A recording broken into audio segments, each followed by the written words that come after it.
$5 extender from Verizon. I did Amazon, but I have like the highest everything because I need Yeah, like you're the using a best lot of of the best. bandwidth. And I have so I don't know why. I don't. And then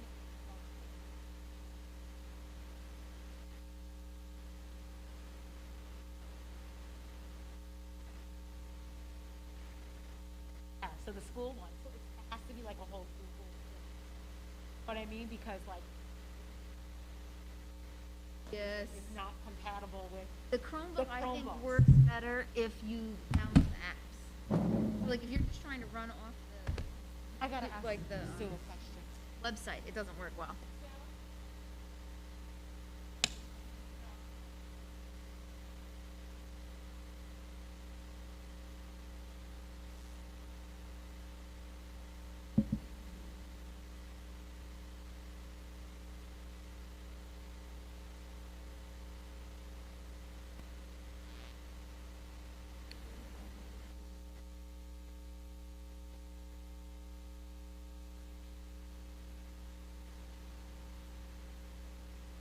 Yeah. Yeah, I mean, you could. You should, yeah, ask.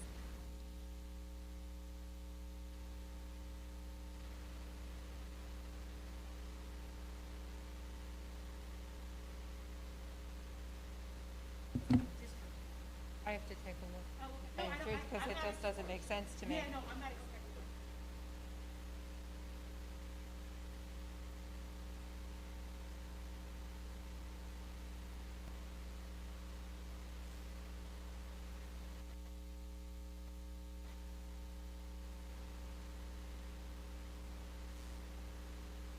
PTA meeting.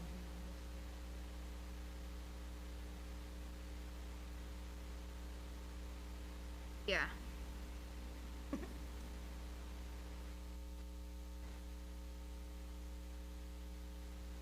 It's not, it's virtual, so like, I was like, Oh, oh, you get to okay. sign on. Start so early. I know. Well, in person, you know.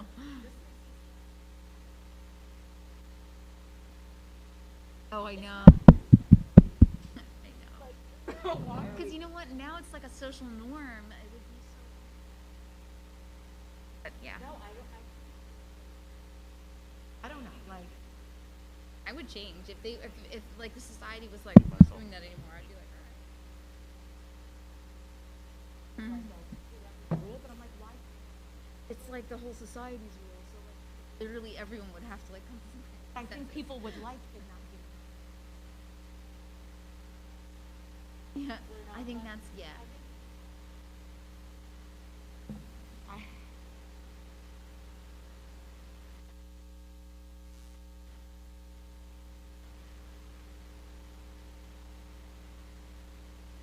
Summer's so short.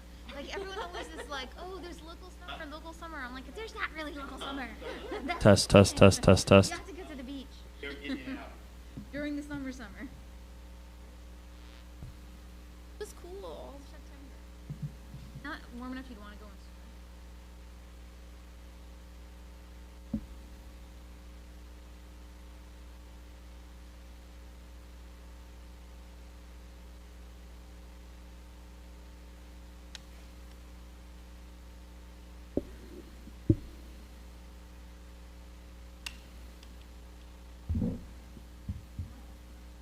Oh, Michael's idea to actually like meet up is actually we should definitely do that. Like no matter who, because we should probably at least be fighting fun.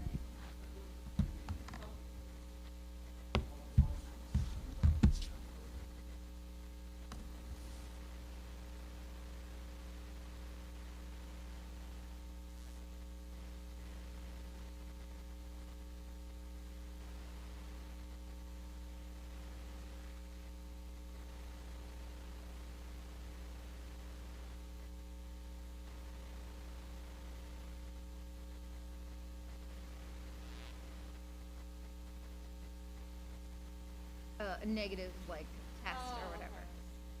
I was like, I can't.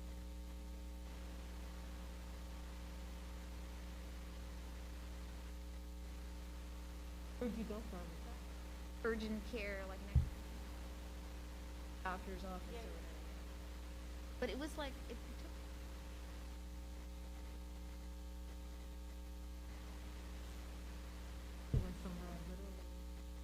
day, right? Yeah. I know. I think maybe I that should have place asked for like the super rapid test. Owl? I think you can't even get them at the place I went to. But I think I didn't like ask for. I asked for a COVID test. I didn't ask for like the super rapid COVID test. Yes, exactly. Like that. I got the free one or whatever. Okay, yeah, okay.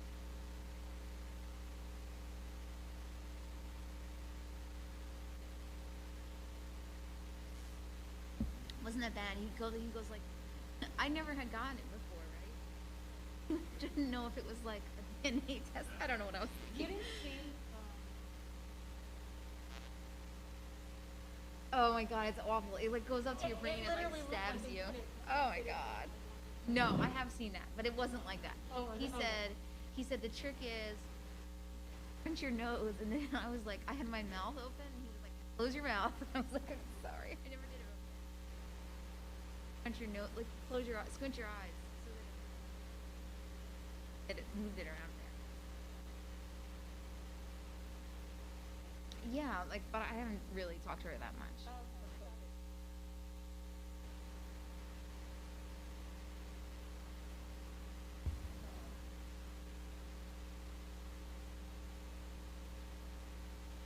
Yes, she's an artist, and she has an art studio. Too, with locations. We Yeah, they have. we just turned up the temperature, so it should warm up here. We're not like in a freezer. I know, it's freezing.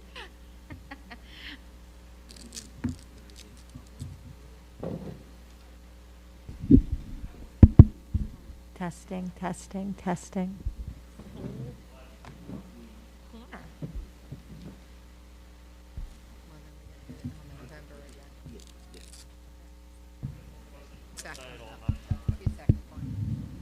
Is, All right, like, so we how is Victoria send gonna me an email. come to the meeting, the executive session? We did. She might not be able to. I don't Made know. sure that all the documentation was there, but yes, let's Yeah, make sure. They that- said they turned up. I don't know. Hey, Daisy.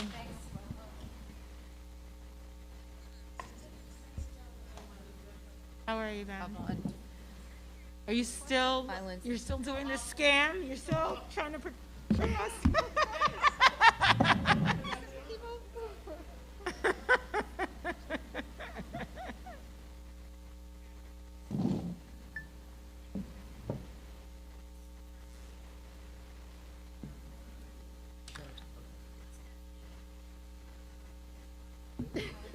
Yeah. Yeah. Thank you. Am I supposed to put this down? You want a black? I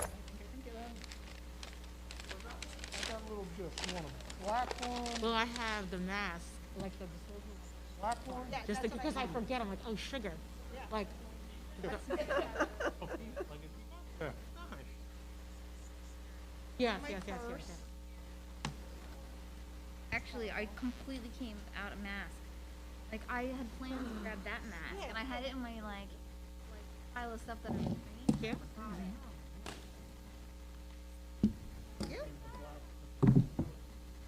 Oh, I'm look at Emma you. Lisa. Okay, Emily thanks. Arrow. God, I feel so cool. Yeah, good. This is what we gave them. This is cute. I didn't know what I was saying. Oh, so I came in and I was like, oh my god, I forgot the mask I was gonna bring, and I don't have it. Did you But say I had one. I have like spare. No, she's Yeah, not. that's what I always thought. Yes, I she's will. on the south side of town, right? Yes. In case they, And Victoria's She not lives, coming, right? I was with her until 2 a.m. last night. oh, do you need a mask? Yeah, exactly. Yeah. Oh, yeah, no, I'll get that. I have to have her sign something anyway. That was really, Yeah. we can get I know. Yeah, but I can bring it. them culinary. Yes. Absolutely. Nicole. Don't lose Nicole your will be here. mask. Come on. Yeah. You are absolutely right. Nicole lives, Always but like Nicole will be here. No, but we're outside of town. Oh, she lives near the Herbertsville area. He was so well spoken. So well spoken. It was so well done. Just so well done. Need me or? You are awesome. I'd love to talk to him.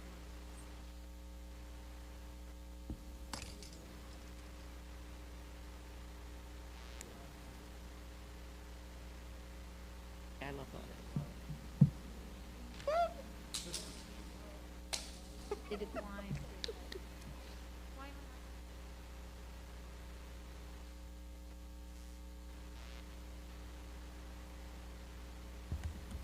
Buffer and buttons.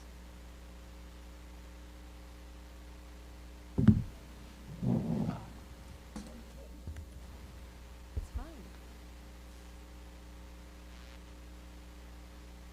Yes. Yeah, no, I know.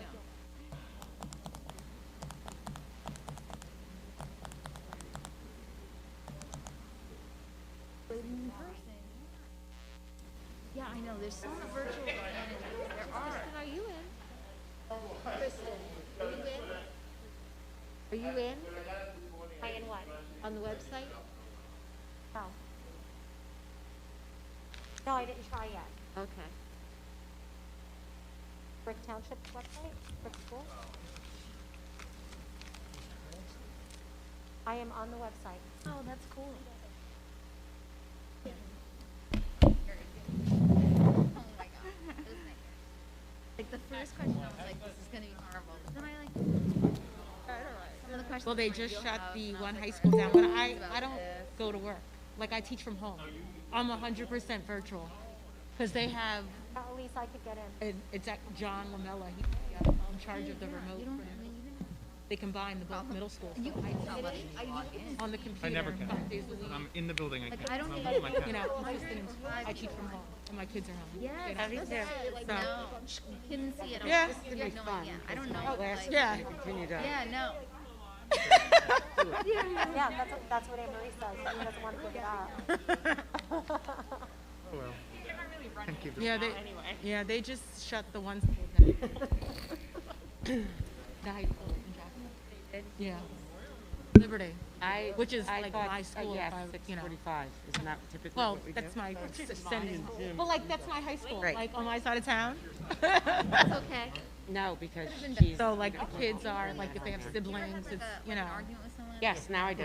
And me, yes, so we have, yeah, we're good.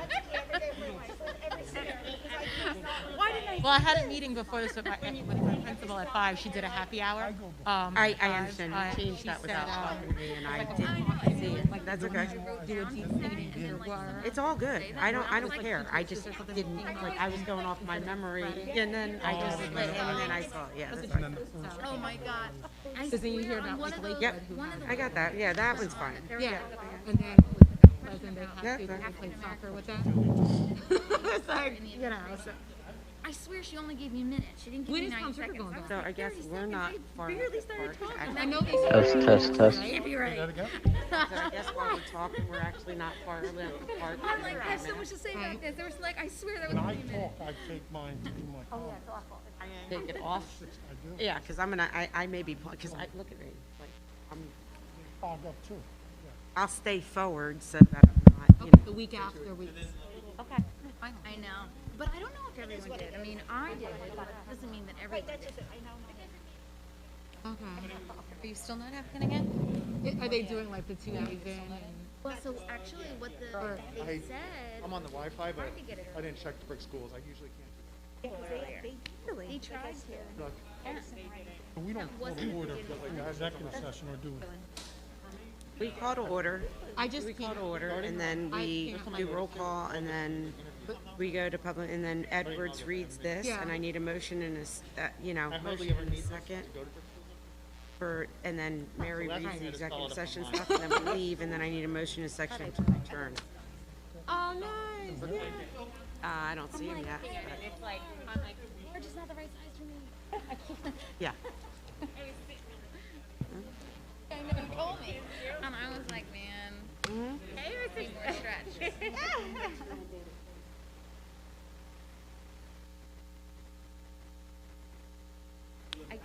Yeah, he said the computers are gonna get here when we go into close. Yeah. I just realized, I'm like, oh, where's my? Obviously, there's so much stuff right here. Yeah. It's hard when you recognize people with masks on. Is it remote Yeah. college? Yeah. And are you on, you're on? That's here? Oh, okay.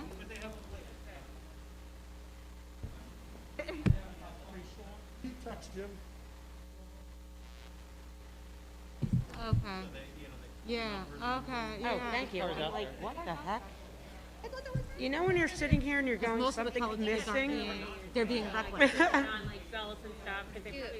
Because my niece she's a college athlete. Oh, She did already they? got COVID, and as soon as it was over, she's out like living like, like kids do. Like, I'm like, what?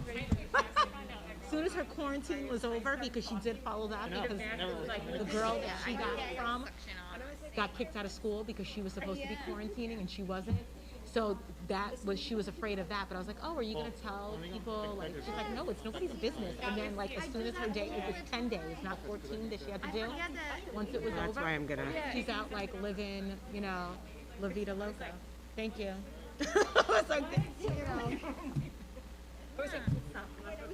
Yeah. I find not. So I have It to was do our that jack all the of all time. trades, So I'll I talk gotta to tell you. daycare parents, and I'll want to take my masks off to communicate with them. And I'm like, this is not what you're supposed But to you do. can play sports. Yeah. Right. Governor's executive now.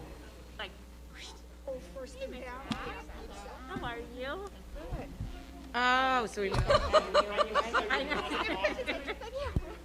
just went to Argo Farm. So will we postpone or are we gonna do it here? Or go for it. No. I mean, will we postpone the ceremony until we could do it there? Okay. No, I think, doesn't the door have to stay open? What?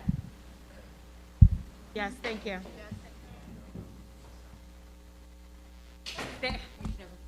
Yep. Hold on. Mine isn't a full battery. Is that okay? No. It's No. 57. We don't have to leave the door open? Okay, That was to get it a little warmer. okay. No, I like it cold. Okay. All right, does everybody have computers or?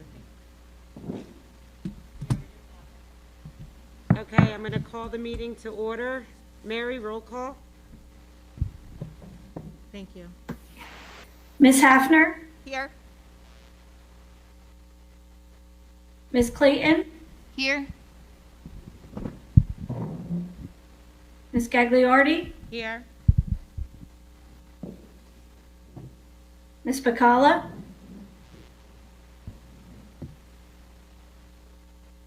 I think she's muted. Ms. Foster? Ms. Siebert? Here. Ms. Woolrow? Here, Mr. Edwards. First, hey, Mary, Miss Bacala appears to be muted.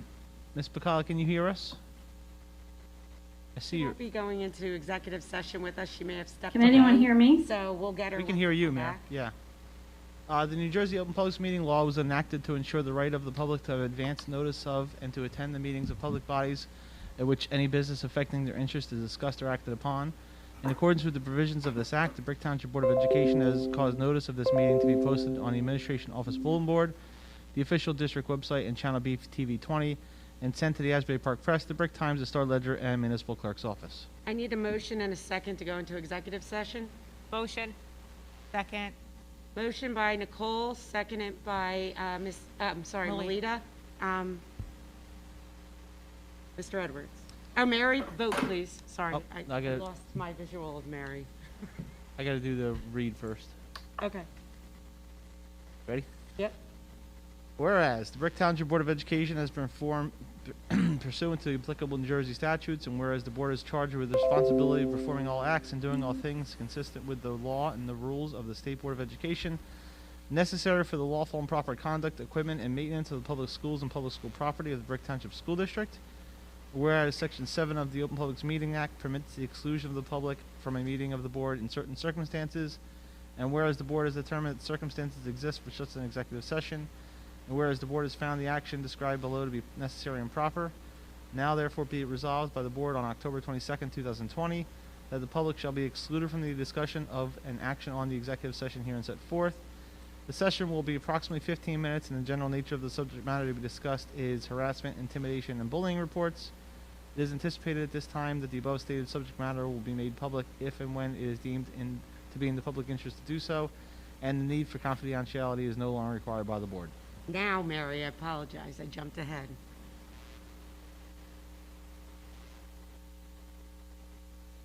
Mary? Can you hear us? Okay. Mary, your turn. Mayor, no, you can't hear us? Mr. Edwards, You want me could to do roll that call? for her? Yes, please. Sure. Ms. Siebert, Yes. Ms. Clayton, Yes. Ms. Hafner, Yes. Ms. Gagliardi, Yes. Ms. Walrab. Yes.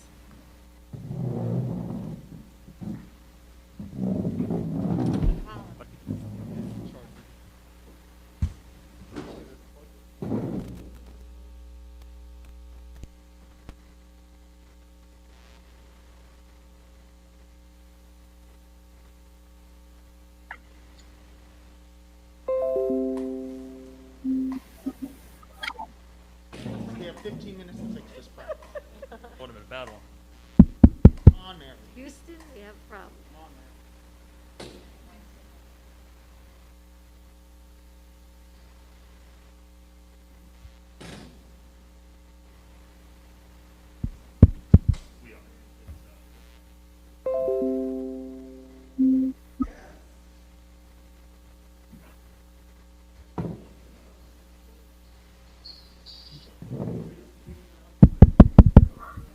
Test, test, test, test.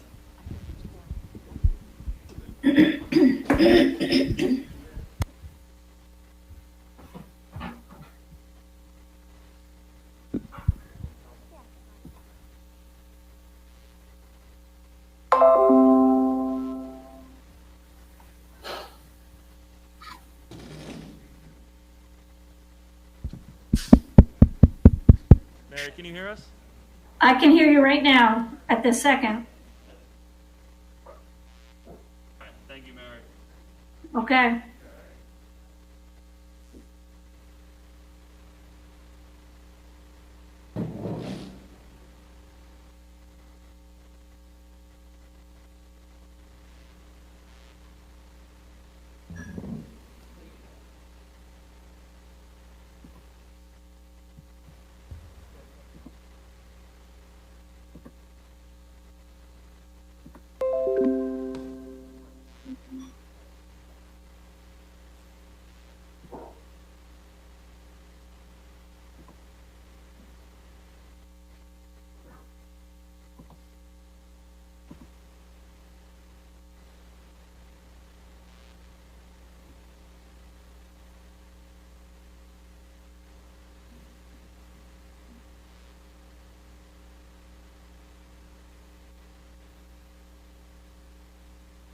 Cultural responsive.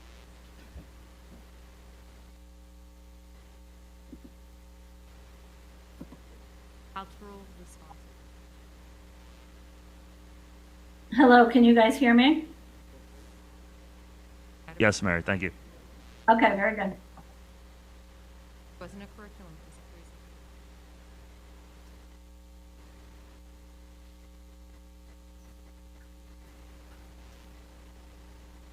Sorry to hear that, but it was something that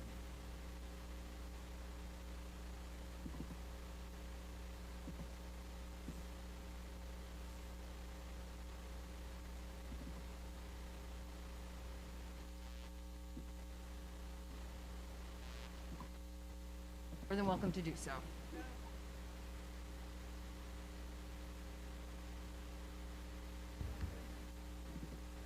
I'm fine. Different world.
No, he changed the.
Test.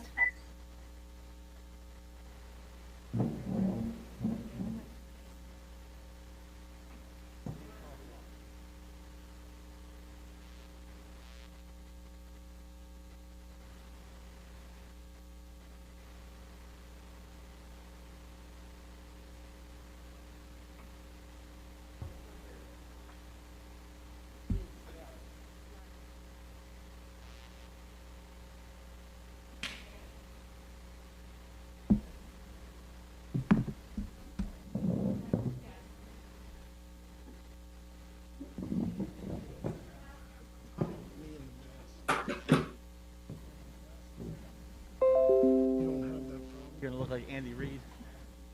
I See need that the one game shield? where he had the shield on, Are all you fogged saying up? I'm big like Andy Reid? Yeah, you guys got a similar Easy. build.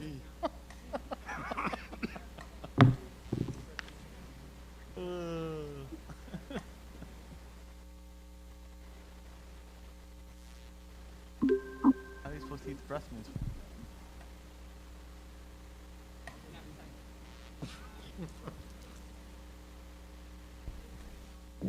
Chef's really loves.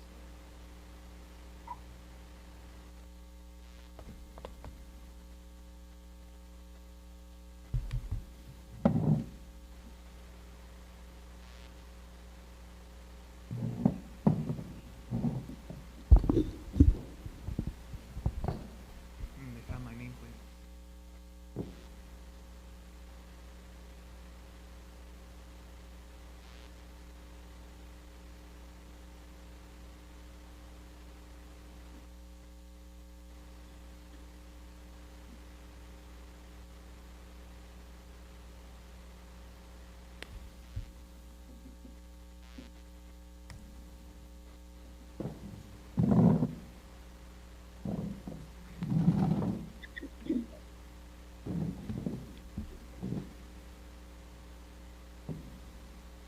Is everybody back and ready?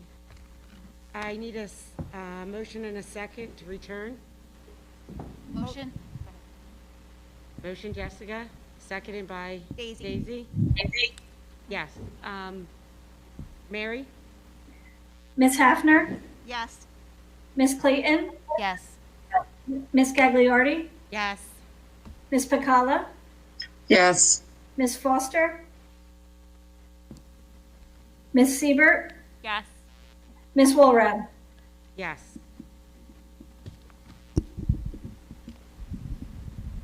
Oftentimes, it may appear to members of our audience that the Board of Education takes action with very little comment and in many cases, a unanimous vote. Before a matter is placed on the agenda at a public meeting, the administration has thoroughly reviewed the matter with the superintendent of schools. If the superintendent of schools is satisfied that the matter is ready to be presented to the Board of Education, only then is it placed on the agenda for action at a public meeting. In rare instances, matters are presented to the Board of Education for discussion at the same meeting that the final action may be taken. Oh, I'm sorry, excuse me. Salute to the flag, but everybody stand first. Salute to the flag, silence. Pledge allegiance to the flag of the United States of America, the republic for which it stands, one nation, under God, indivisible.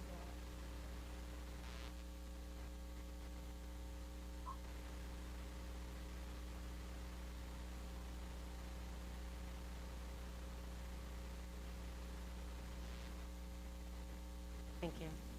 I apologize.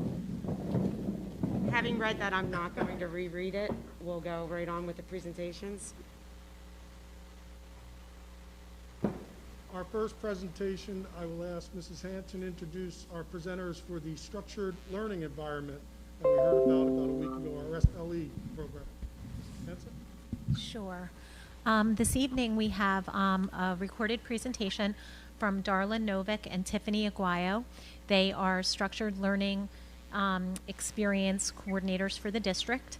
The structured learning environment program is has just been sort of revised and strengthened over at both high schools. So they're going to present on some of the changes that we've made to the program, and they're going to start with what the structured learning experience is.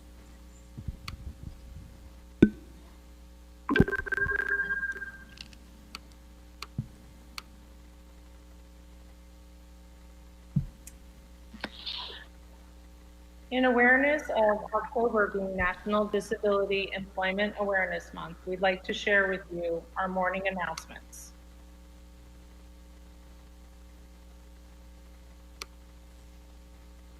October is National Disability Employment Awareness Month. All news. During National Disability Employment Awareness Month, we recognize the immeasurable contributions that Americans with disabilities make to their workforce.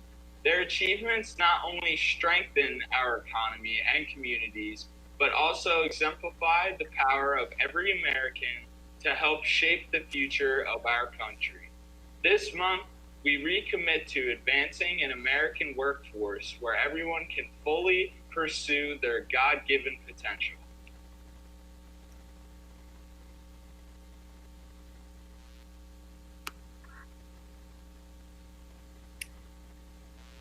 This presentation has been put together by Darla Novick and myself, Tiffany Aguayo, to review the Structured Learning Experience Program and Project Discovery. I'm Darla Novick, and I'm the Structured Learning Experience Coordinator for Brick Township High School. I've been in the district for 21 years, and I have my master's in transition services. I don't want to take too much of your time discussing myself. However, I listed below some of my awards that I've received and involvement in the district.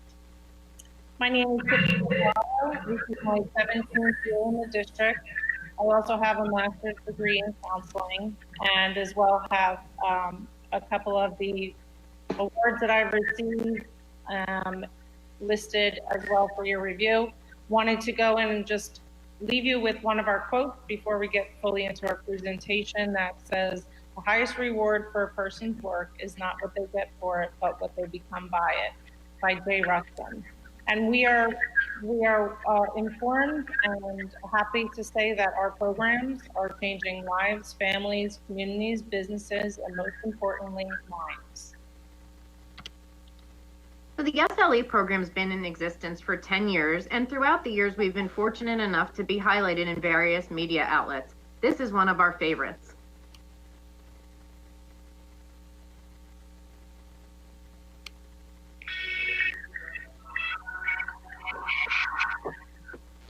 Just after dawn, Newburgh Township High School students suit up for their workday at Harrogate Retirement Community.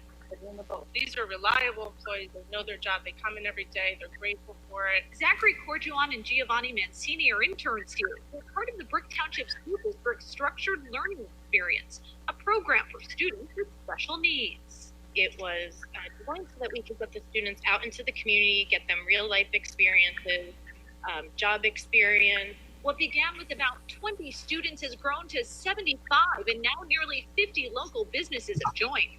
Giovanni and Zach are bused to this retirement community nearly every day of the week and work during the early morning hours. What does it feel like to come here and work? Happy. Why does it make you happy? It makes you smile. And when it comes to this side, interns are typically paired with mentors like Betty Glenn who show them the ropes. The workplace is a strong place to learn different tasks, managers, supervisors, co-workers. Giovanni lines the dining trays with paper, sanitizes the menus, and covers cups of ice cream for hungry residents. The best part for him? Helping people. He's a very good, strong person here, and I think he'll do well out in the world. About 24 businesses involved in the program have hired their student interns like Giovanni. Since 2010, about 25% of those students have landed paid positions. Giovanni graduates in June. Are you hoping to land a full-time job here? Yes. So far, Harrogate's hired 3 of their student interns.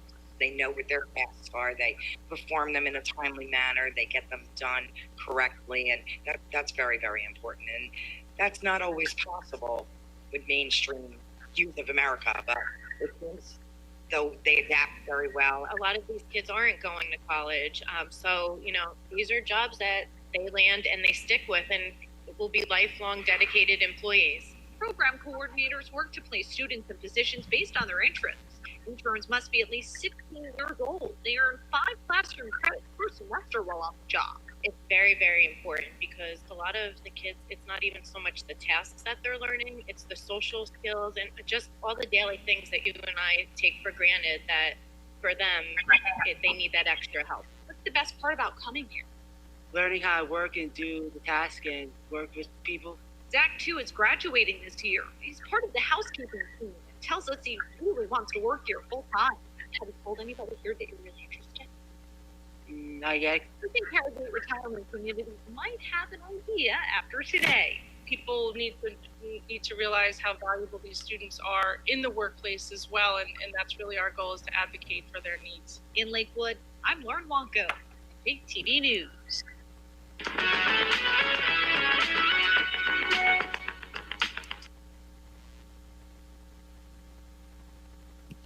So what is SLE? SLE is a work readiness program run by the New Jersey DOE in alignment with the New Jersey Core Curriculum Content Standards and overseen by Structured Learning Experience coordinators. Students work in either paid or unpaid internships and receive graduation credits for this course. Our program currently services 84 students between both high schools. Throughout the SLE course, students will have the opportunity to further develop their post-secondary transition plans through the creation of digital portfolios, assessments, and various job readiness and job task curriculums like Project Discovery.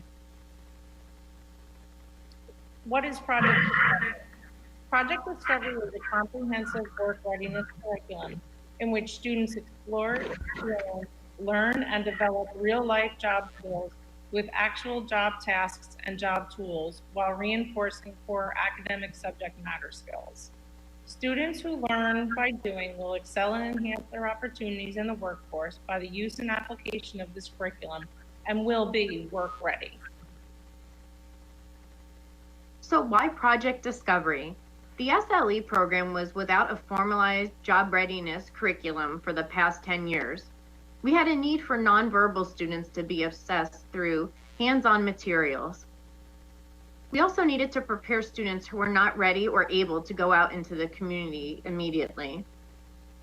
It serves as a replacement for out-of-district and Ocean County vocational school students, which results in saving district money and generating revenue. It all began with an observation of Project Discovery at Yale School in Cherry Hill. From that moment on, Project Discovery became a dream for Mrs. Aguayo and I to have for our students.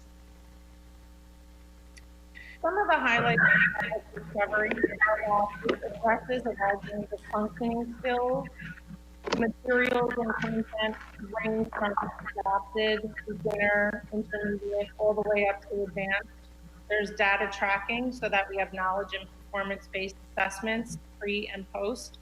There's virtual and video options. It utilizes real-life objects to simulate real-world experiences and engaging hands-on activities with things like a motor, electric circuit board, blood pressure cuff, etc. Lessons are designed with best practices, differentiated instruction, and universal design for learning in mind. And Project Discovery is a research-based, peer-reviewed curriculum which is approved and validated by the US DOE. So how do we measure student progress? Benchmarks will evaluate the student's functional job task performance and compares their knowledge, skills, abilities, and interests to each job task. Evidence and data progress recorded through each job kit, which in turn becomes documentation for their IEPs. We teach job tasks that must be successfully completed on the job, which simulates real-world competitive employment versus sheltered workshops, as it incorporates reasons behind each job task. The kits that we have purchased are for filing, greenhouse, grocery clerk, cosmetology, skin and nail, cable service, childcare, auto body caregiver, carpentry, health and nutrition, food service, and mail and retail. So what's in a kit?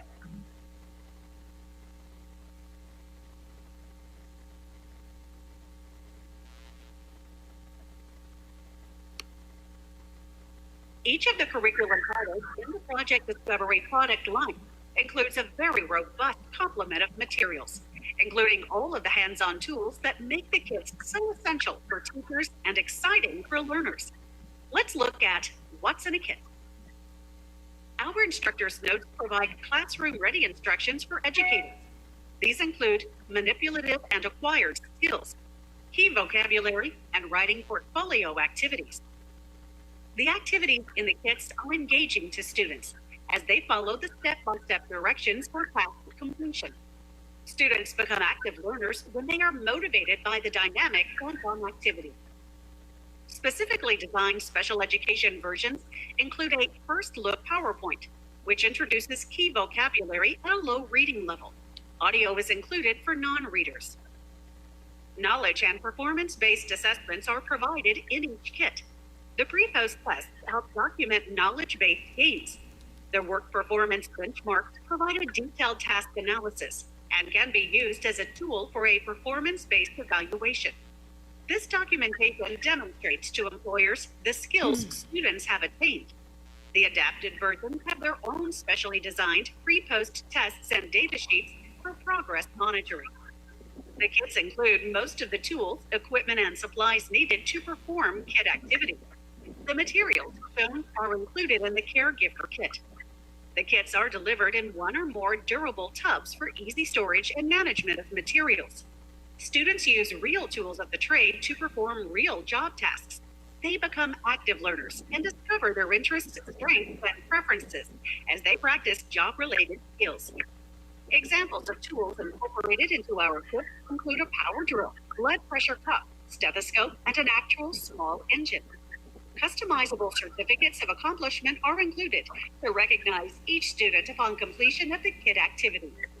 We provide digital files of all program components on a thumb drive to give instructors the flexibility to customize the curriculum and to use with different technology. For low and non-reader, real voice audio is included in many of our curriculum components. For example, in the adapted series, all PowerPoints, pre-post tests, and student instructions have real voice audio, narrated by a professional voice actor. Our parent involvement brochure informs parents in a positive, meaningful way to foster discussion with students about the kit activities.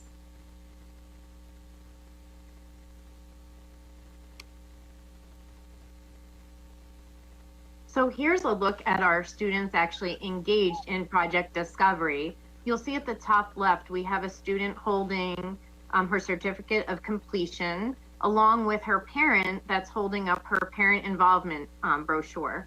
And these photos are from last week when the students were doing the mail handling and table service. We'd like to thank you for all of your support for helping make our dreams a reality for our students. Have a great day. Thank you, everyone. Thank you.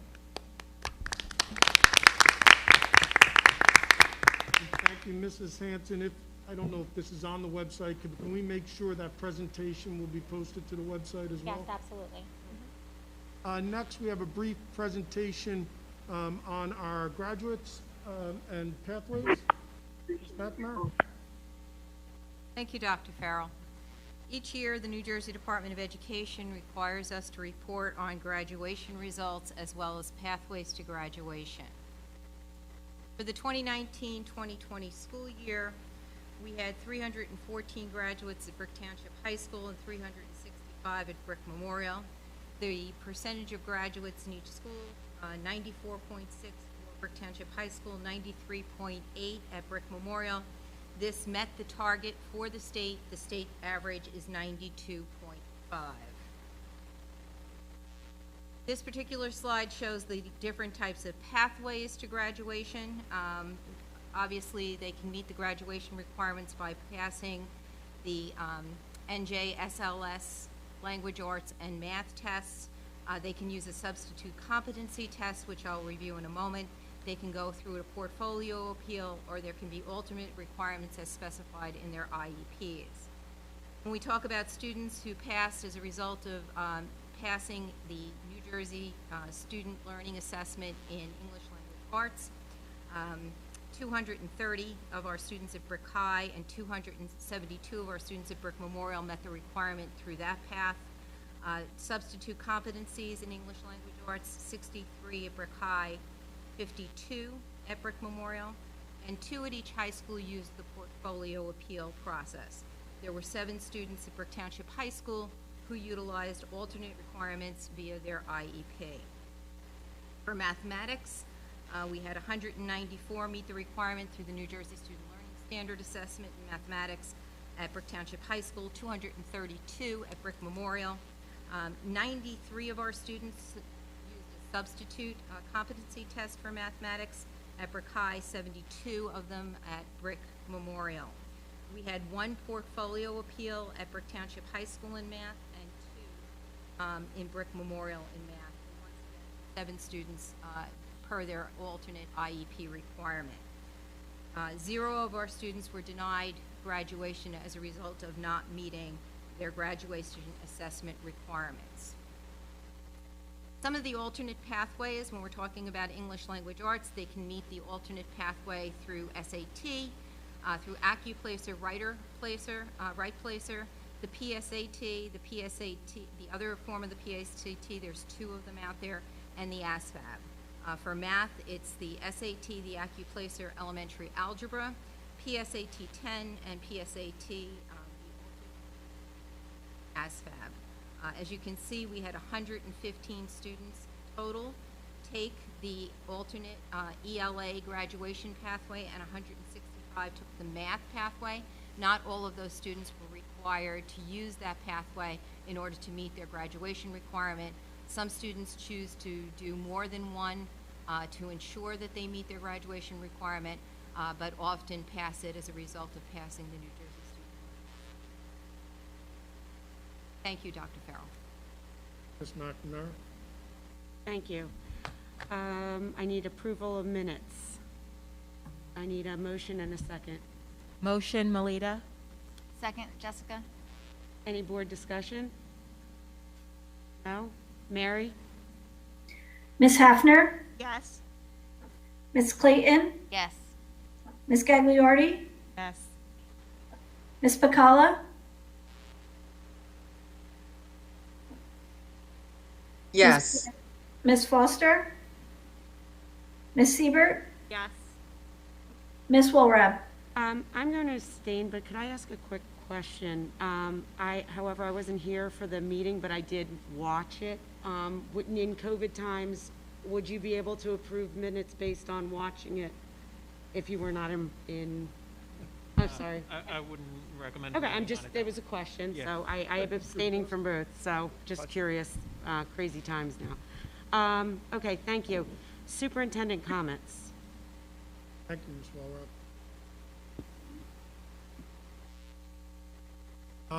I have posted, I want to say a few weeks ago, COVID-19 confirmed positive case protocol to the website. Health and safety is our top priority.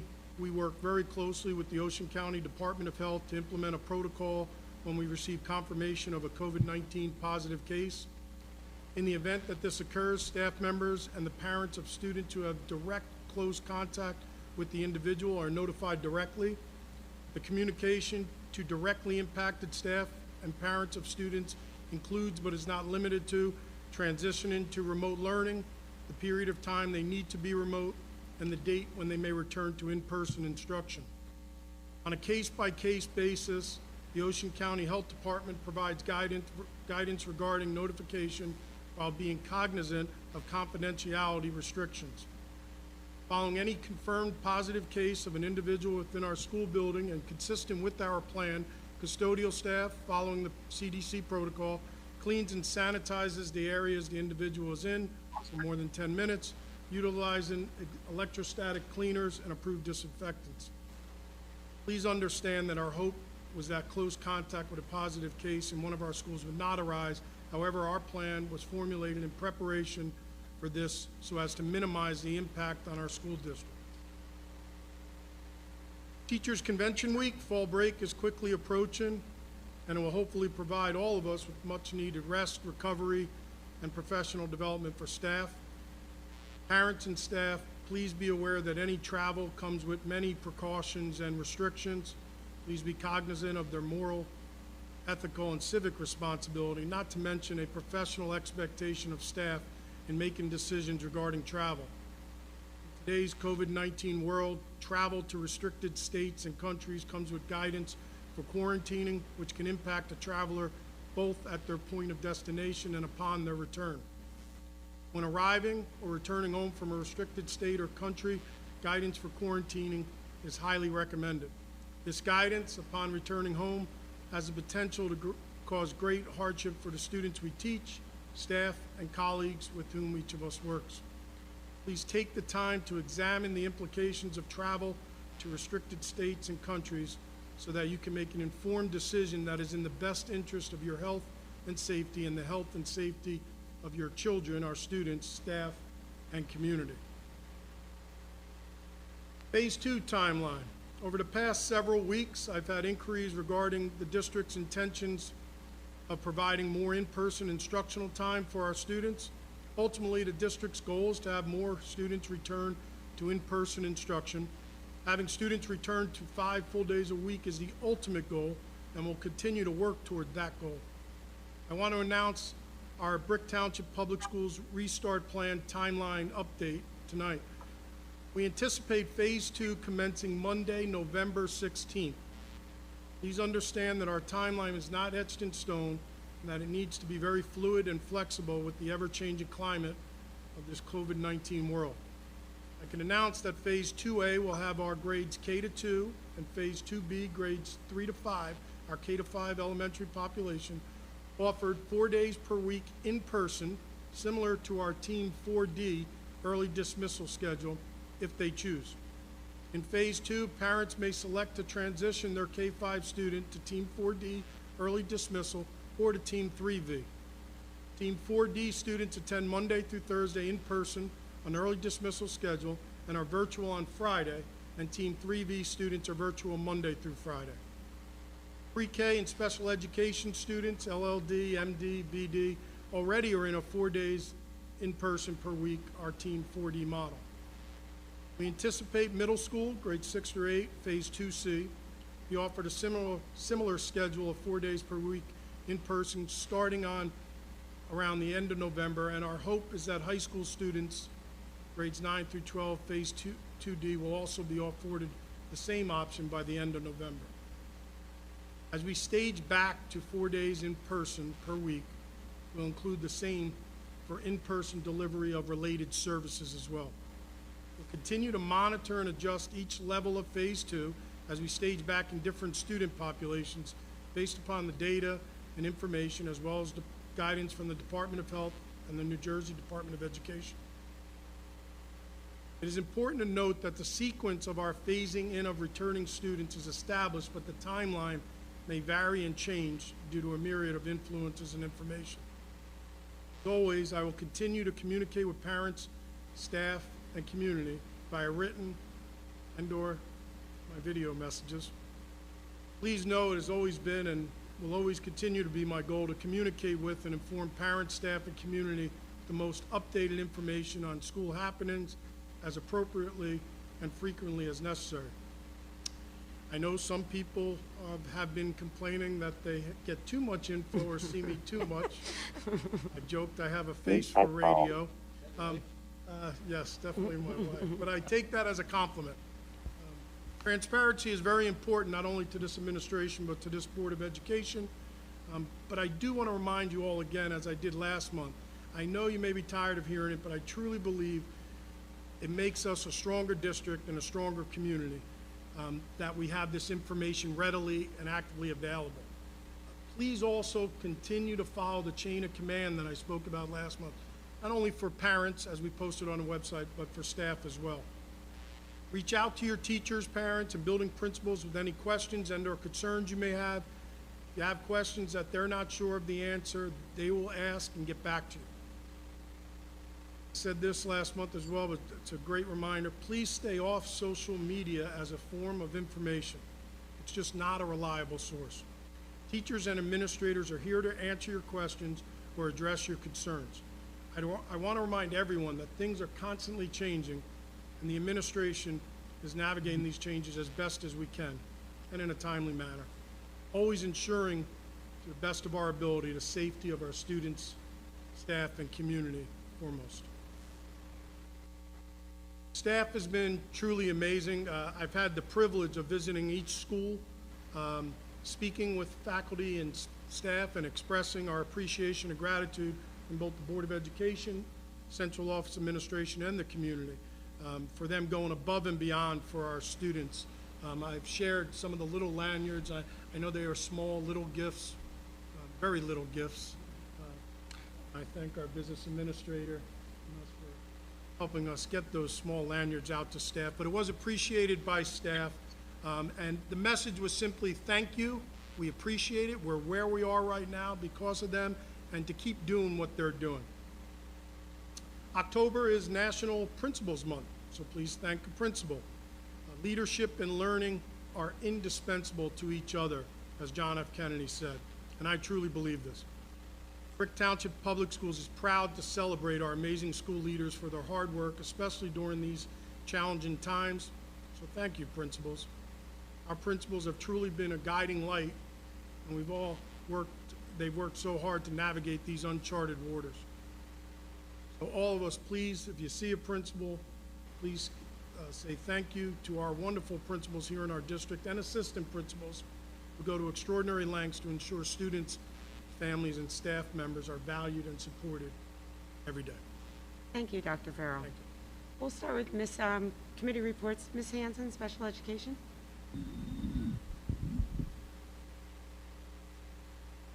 Good evening, everyone. We held our Special Education Board of Ed committee meeting on October 7th. In attendance were myself, Dr. Farrell, Mrs. Woolrab, Mrs. Pacala, and Mrs. Siebert.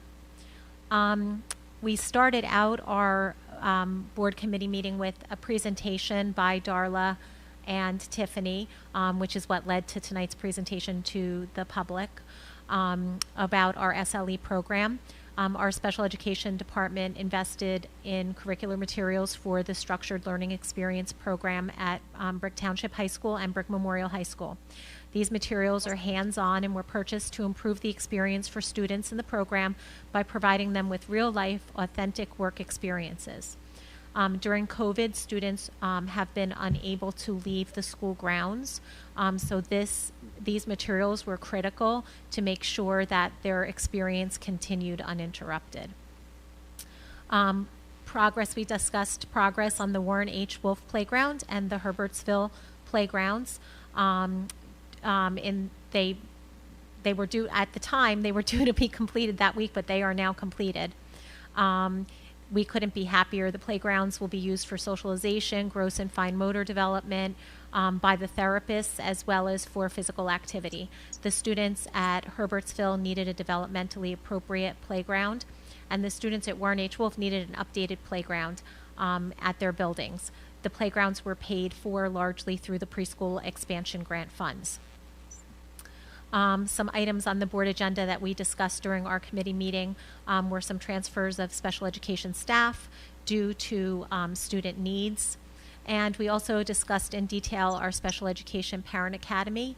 The presenters are on the board agenda for approval tonight. We have over 18 workshops for parents that we're offering this school year.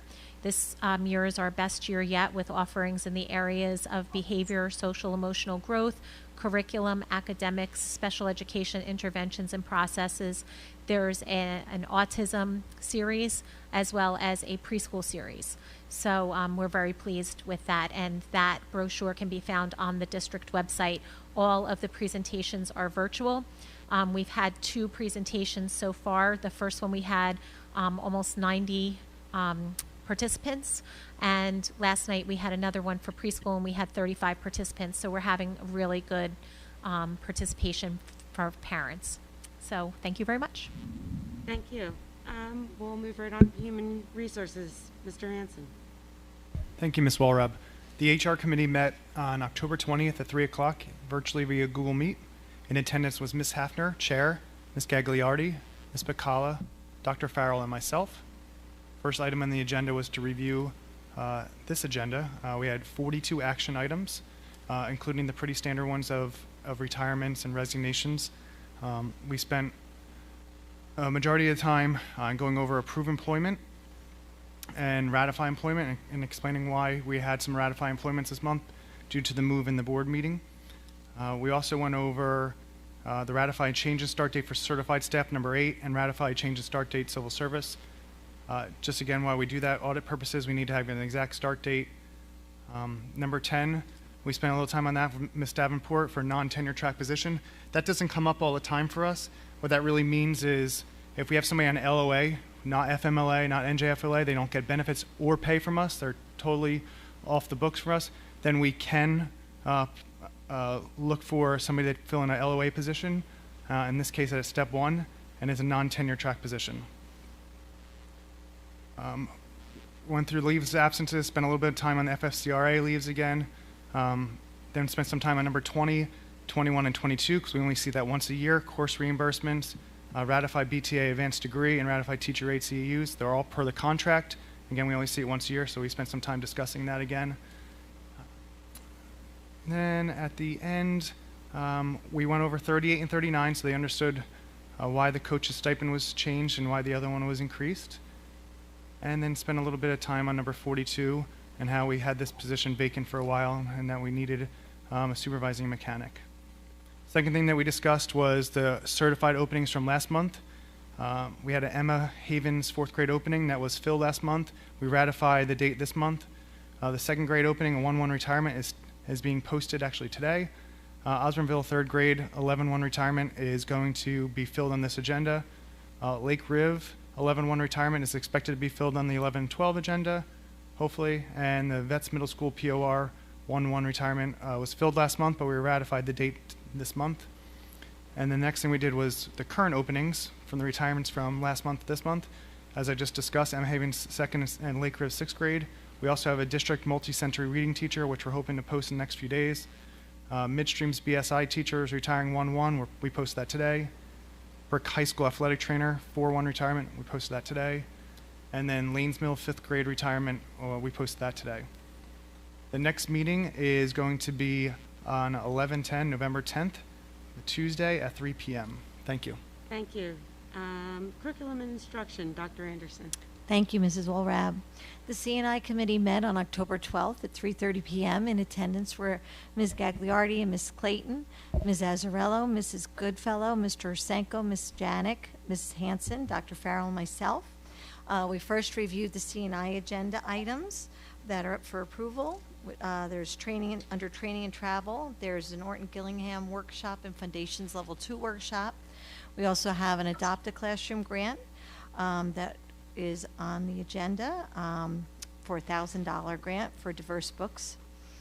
We have volunteer clubs on the grant on the agenda for tonight: a Spanish Honor Society, a French club, and a student organization on American politics and society.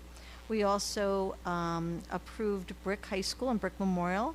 On the agenda is to approve Brick High School and Brick Memorial as satellite campuses for Ocean County College for our dual enrollment classes, to ratify the non-public school distribution of funds for non-public school health services programs and our security aid program funds.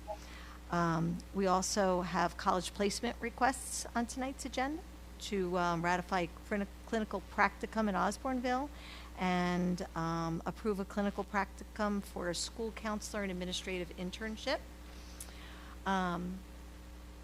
We also had the presentation of the revised pre-K curriculum. Mrs. Goodfellow and Mr. Hrusenko, along with our master teachers, Mrs. Janik and Mrs. Azzarello, provided an overview of the pre-K curriculum. The curriculum is aligned to our 2014 preschool teaching and learning standards, which embed social emotional skills, visual and performing arts, health, safety, and physical education, as well as English language arts, approaches to learning, mathematics, technology, science, world languages, social studies, family, and life skills.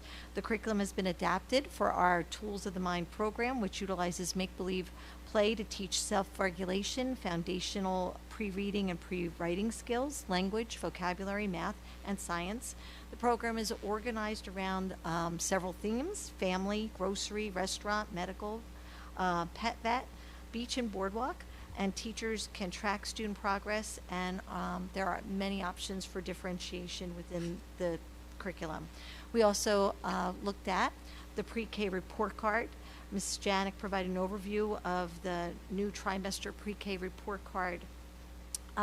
She described the revision process by participating in the district assessment committee and then collaborating with staff at Warren H. Wolf to revise the report card for alignment to those pre-K standards.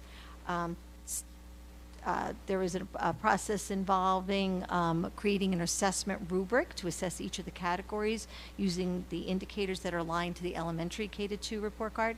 And the categories include social emotional development, visual performing arts, English language arts, vocabulary, comprehension, math, and science. During conferences in November, teachers will have a conversation with parents about their child's adjustment to the program and their program expectations.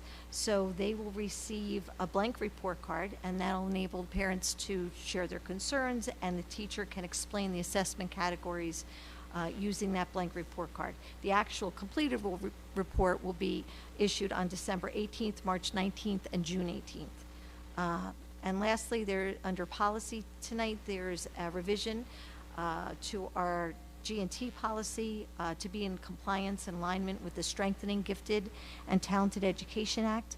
A complaint process was added to that policy. Our next meeting will be on November 9th at 3:30. Thank you, Mrs. Walrapp. Thank you. Mr. Edwards, Facilities and Finance? I apologize, Ms. McNamara. I wasn't sure since she mentioned policy. I apologize. I should have asked you, is there anything additional with policy and planning? Thank you. Okay, sorry. I apologize. Okay. The Policy and Operations Committee met on October 14th at 2 o'clock. Mrs. Hafner, the chair, was present, Mrs. Clayton, Dr. Farrell, and myself. As Dr. Anderson mentioned, we discussed the Gifted and Talented policy, which needed to be revised according to the Strengthening Gifted and Talented Education Act, primarily incorporating the complaint process. We also revised the use of facilities policy. The policy is the same as it has been. However, to make it more effective and easier to use, we broke the policy into policy and regulations. This way, when people are going to use our facilities, we provide them with the regulations signed.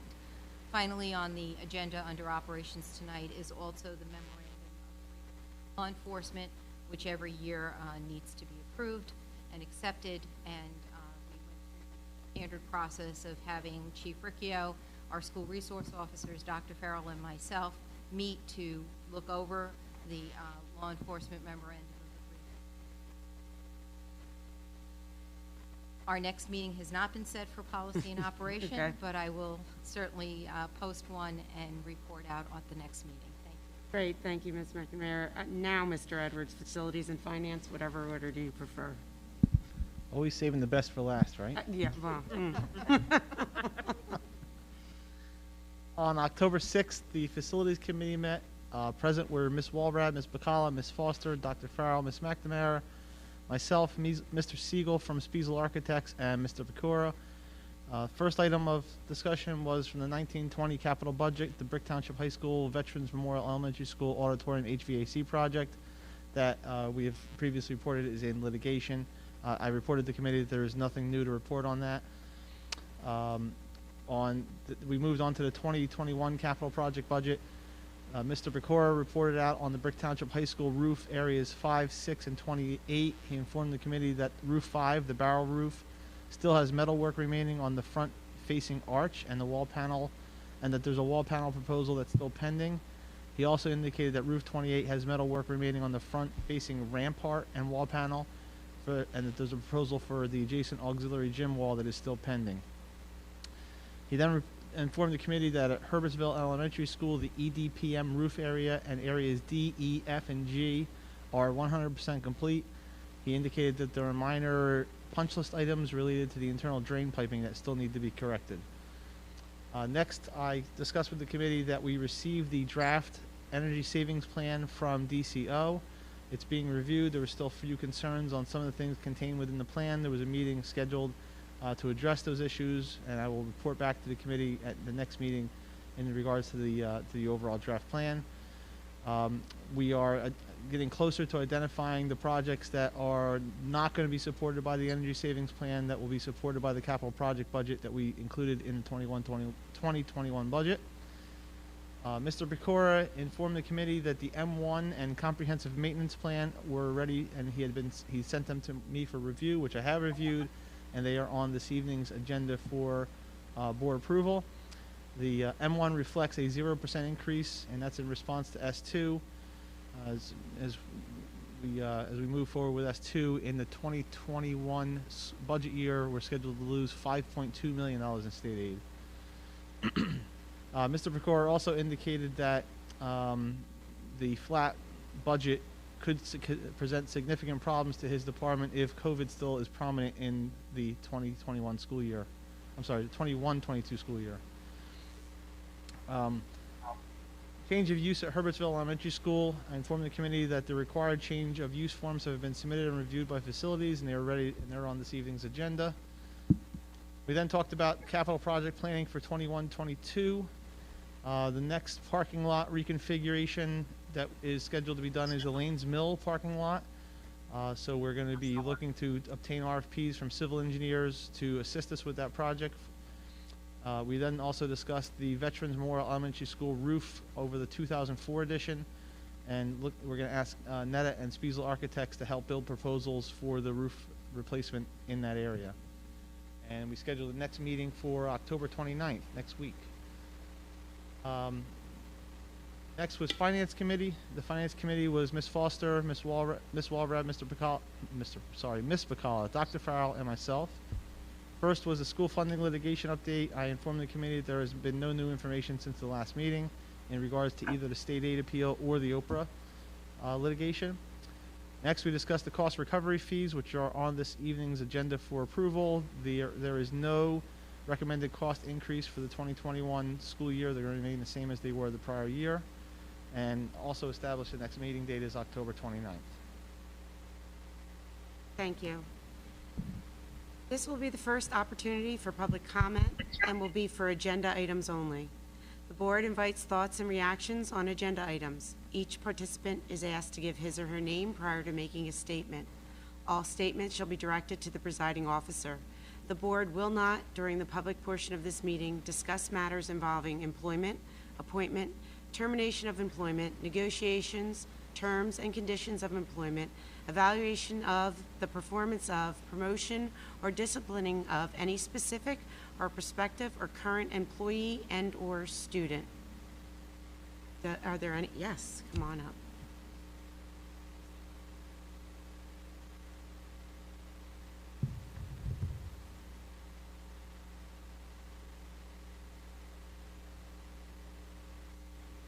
Walt Campbell, I don't want to touch anything Yep. here. Walt Campbell, 655 Mark Manor Drive. This concerns things under operation. Okay. The first one is number 13, M1 Maintenance Plan. I see the good old Laurelton School is still on there. Now, quickly, I'll come back to it at another time. Why can't we put a committee together of both town people and the board and decide what we're going to do with that property? If you looked at the specs they had, their replacement value was $2,100,000, and that property's worth about $600,000-$700,000. And you people were going to give it away. That's my feeling on that one. And I told you what was going to happen, and I guess that's probably why you pulled the auction bids in. Next, number 16, Hurwittsville change of use. I see you're doing that in 3 different schools, but there's a little caveat here at Hurwittsville. It's called the Annex, and it has a great use. I'm sure you didn't get any of your fancy security things set up in your schools. You didn't have the money. That annex should become, and you better start doing something about it before you go 5 days a week. Turn that into a police substation. It requires no money. It just needs staffing of the local police. It does 2 things. It makes them quick to that area, and at nighttime they have a lot of problems over in that area. So it's twofold. It's a big advantage not only to the school but to the community. It's a no-brainer. I sit back for the last few months and just get, I'm sorry if I'm a little coarse, but it's frustrating.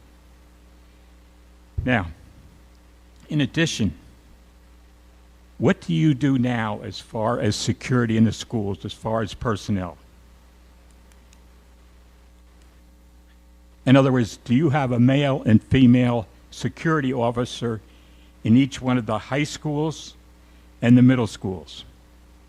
You got to have a male and a female because they got to go into the locker rooms, they got to go into the bathrooms. And it's a great time to put this thing together because if you look further down, you're getting a supplement of, what is it, about $65,000, $68,075 security aid. Dovetail it in. And when you get to the elementary schools, teachers have extra duty periods. Let them walk the halls. You're not going to get as much trouble in the lower elementary schools. And you got it made, and you don't have to spend $12, $13 million on technical. You have visual at all times. So male and female, both middle schools and high school. Elementary, extra duty. That's just my old educational background. It can be done no problem. The other thing is, when you do these changes in Hurwittsville, Lanesville, and Osborneville, you don't farm them out. You're not talking a lot of work there. You use your in-house maintenance, carpenter, and some assistants. I can remember when I was here, the Osborneville, the whole bottom cellar was done by in-house maintenance. It was a beautiful job. And here, you're only talking flipping some rooms and changing maybe a window or door or something. You don't need an architect in there. You don't need all these highfalutin things. You don't have any money. And you're not going to get any money from the state. That's a pipe dream.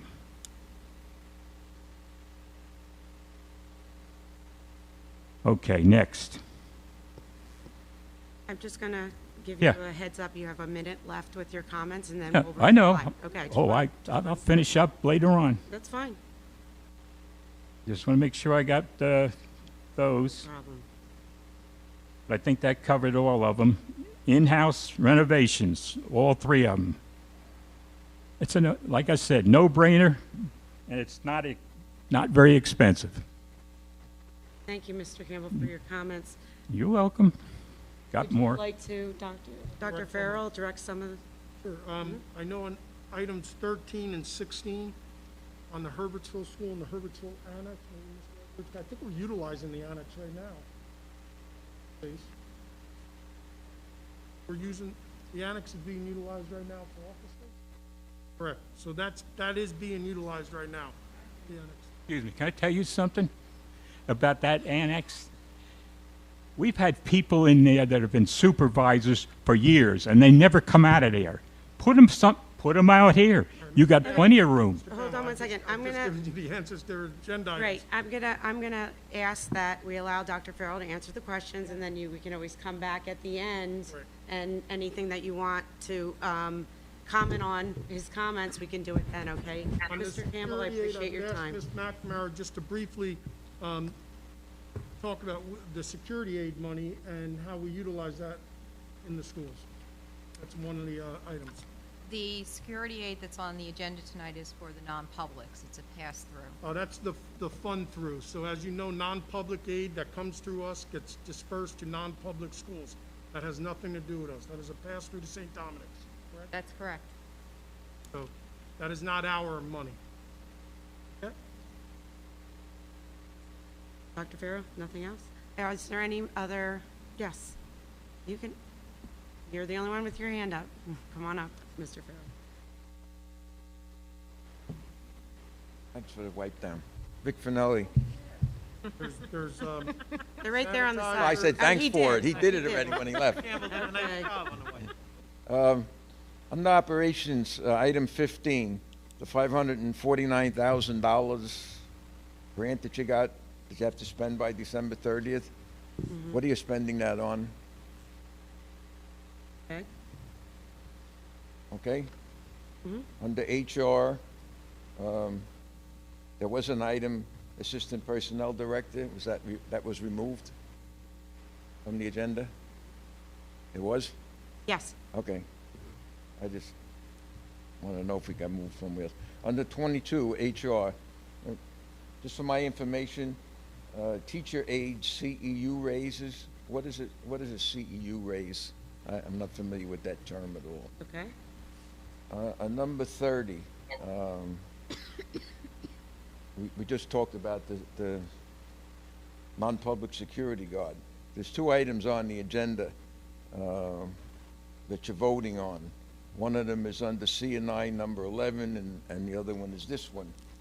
One of them has a salary of $28,860, and then the other one has benefits for $26,995. My question is, number one, do the security guards get benefits? And number two, why has one item got benefits in it and one item not have benefits in it? That's C11. I mean C&I number 11. And my last item, which is stuck in my craw month after month, could somebody explain how this Parent Academy thing works? Here's my question. I see a lot of, I guess, teachers up there, they're getting paid for preparing a presentation and then getting paid for doing a presentation. I also see the same names on there 2 or 3 times, and then some get paid for presentations, for preparing. Is that one-on-one presentations, or are they doing a group? My question is, why does somebody get paid for a presentation and then get paid again and again and again for preparing it? Is it the same or is it different? And The rest I'll save to the end. Okay, great. Dr. Farrell?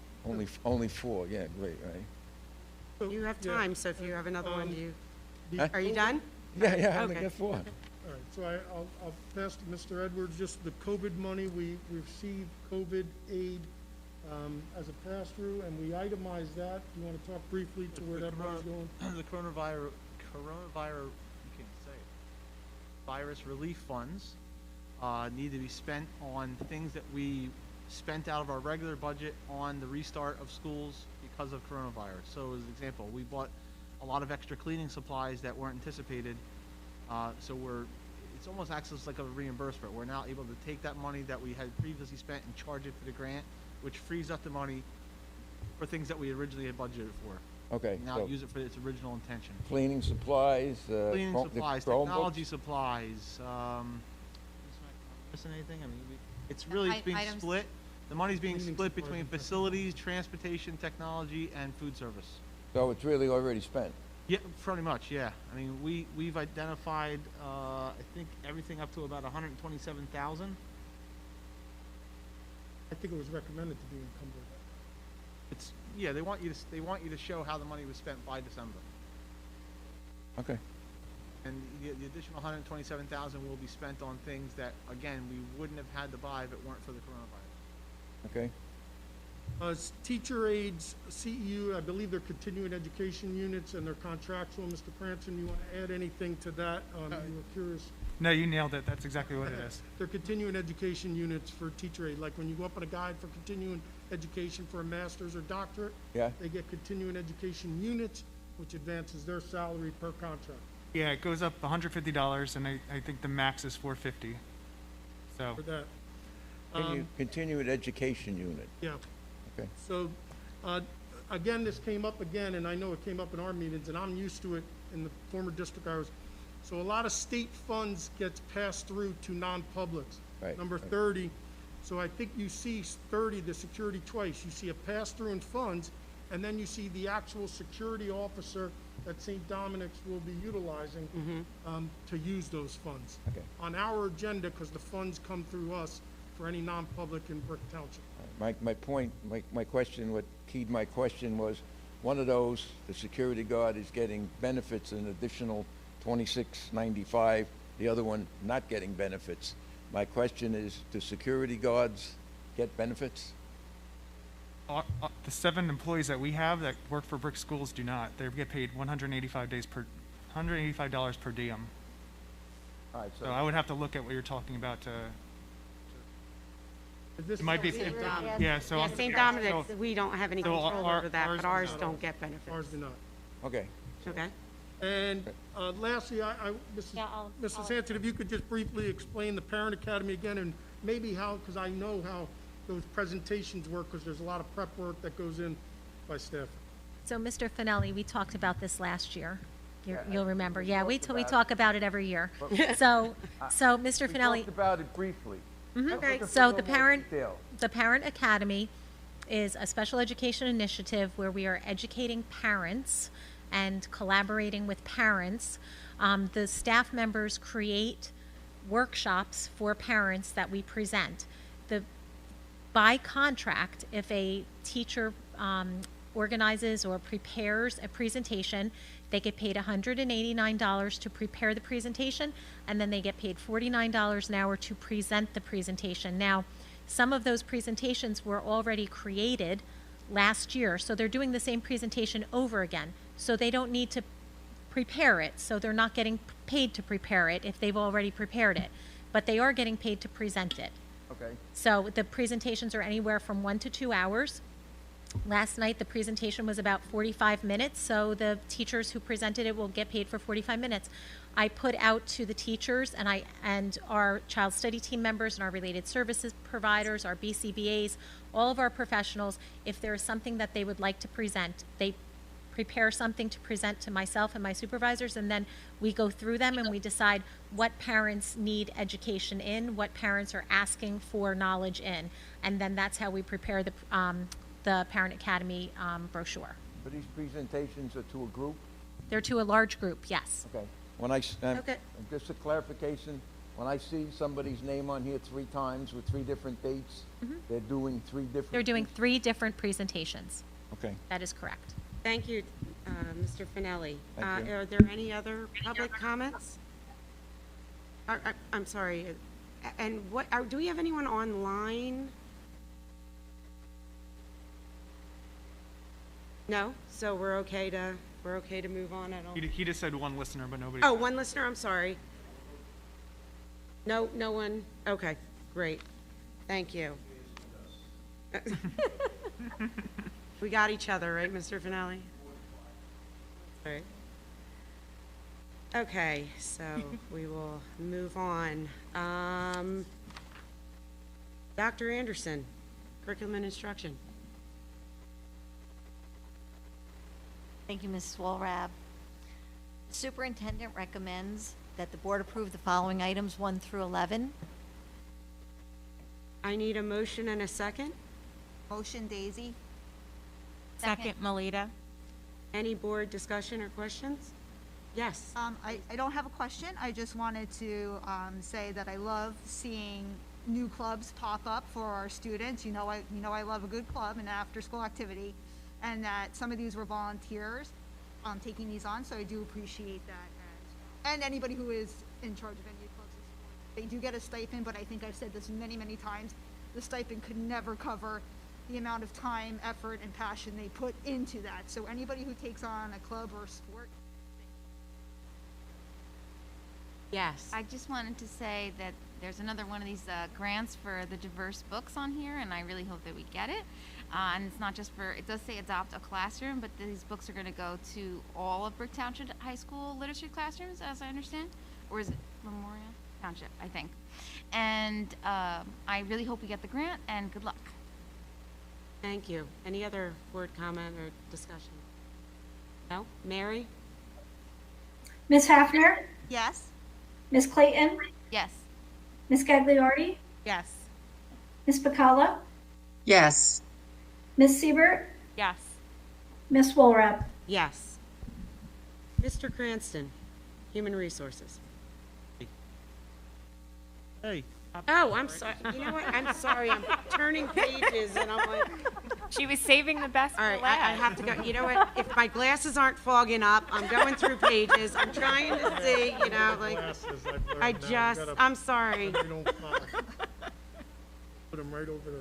I can't wait to move on past Mr. The superintendent recommends the board approve the following items 1 through 28. I need a motion and a second. Motion, Nicole. Second, Daisy. Any board comments? No? Yeah, Victor's I was just going to ask, is the Parent Academy on here? No, right? No, it's under human resources. Under human resources. Never mind. Never mind. Okay, so Mary? Ms. Hafner? Yes. Ms. Clayton? Yes. Ms. Gagliardi? Yes. Ms. Pacala? Yes.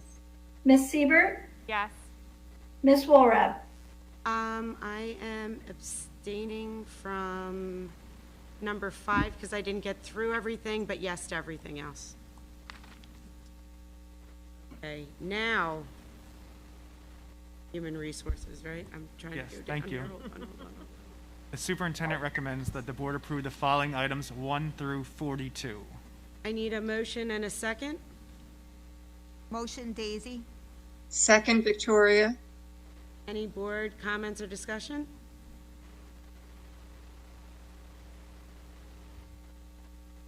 Seeing none, Mary? Ms. Hafner? Yes. Ms. Clayton? Yes. Ms. Gagliardi? Yes. Ms. Pacala? Yes. Ms. Siebert? Yes. Ms. Walrab? Yes.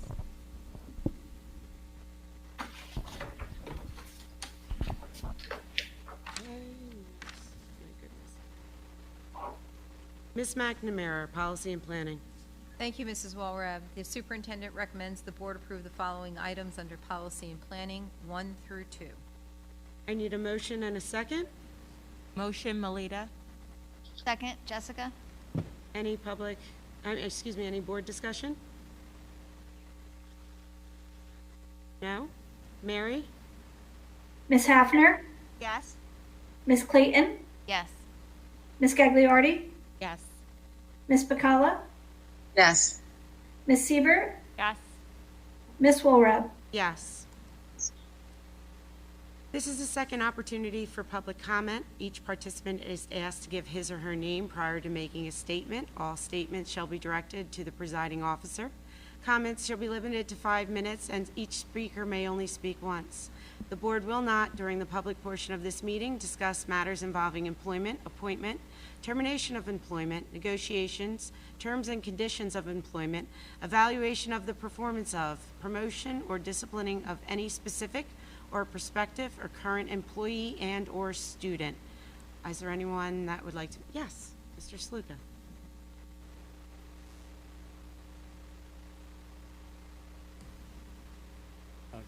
Good evening. I basically wrote my letters to you guys, so hopefully, so here's the first one. I was a little disappointed to see Columbus Day has been abandoned in the school system of Brick. One has to remember, when you destroy our history, you are apt to repeat the mistakes of the past. Should we end honoring our veterans and remove Veterans Day from our memories? Should we end honoring our war dead from world wars by removing Memorial Day? Should we stop honoring veterans of Korea and Vietnam, Gulf War, who defended freedom around the globe? I know we took Lincoln and Washington birthdays away and called it President's Day so we could honor William Harrison, Woodrow Wilson, Bill Clinton, and Donald Trump, but were they really at the same position as these past leaders? I believe we should reinstate Columbus Day, and although he may have had his faults, he did take 3 ships across an unknown, which led to the founding of our great republic. Karl Marx once said, if it weren't for Columbus, capitalism would never exist. And knowing that the Ku Klux Klan was the greatest objectives to name a holiday after him, it should give us pause in that decision, and we should reinstate our day onto our school calendar. History is history and can't be changed, but without insight and foresight, we can learn from it. Just so you know, Dr. Farrell did get back to me, and he did basically, hopefully I'm going to paraphrase this in short, that he did say it was a one-time or one-off thing that would happen this year, but wouldn't happen in the future because of COVID. We did it that way. Okay, now my second point. In another area, I believe the online schooling has been close to a disaster. Parents who pay school taxes are now forced to stay out of work or hire tutors to teach the children. With about 1/3 of the students in school each day, teachers are working twice as hard and accomplishing half as much, with the parents, tutors, babysitters, and grandparents becoming the primary teachers at home. I know the governor feels this is the correct way to go, but he is harming the businesses, family finances, and children's development. It's time for change, and we must move beyond politics in order to do what is right for our youth of our community and the state.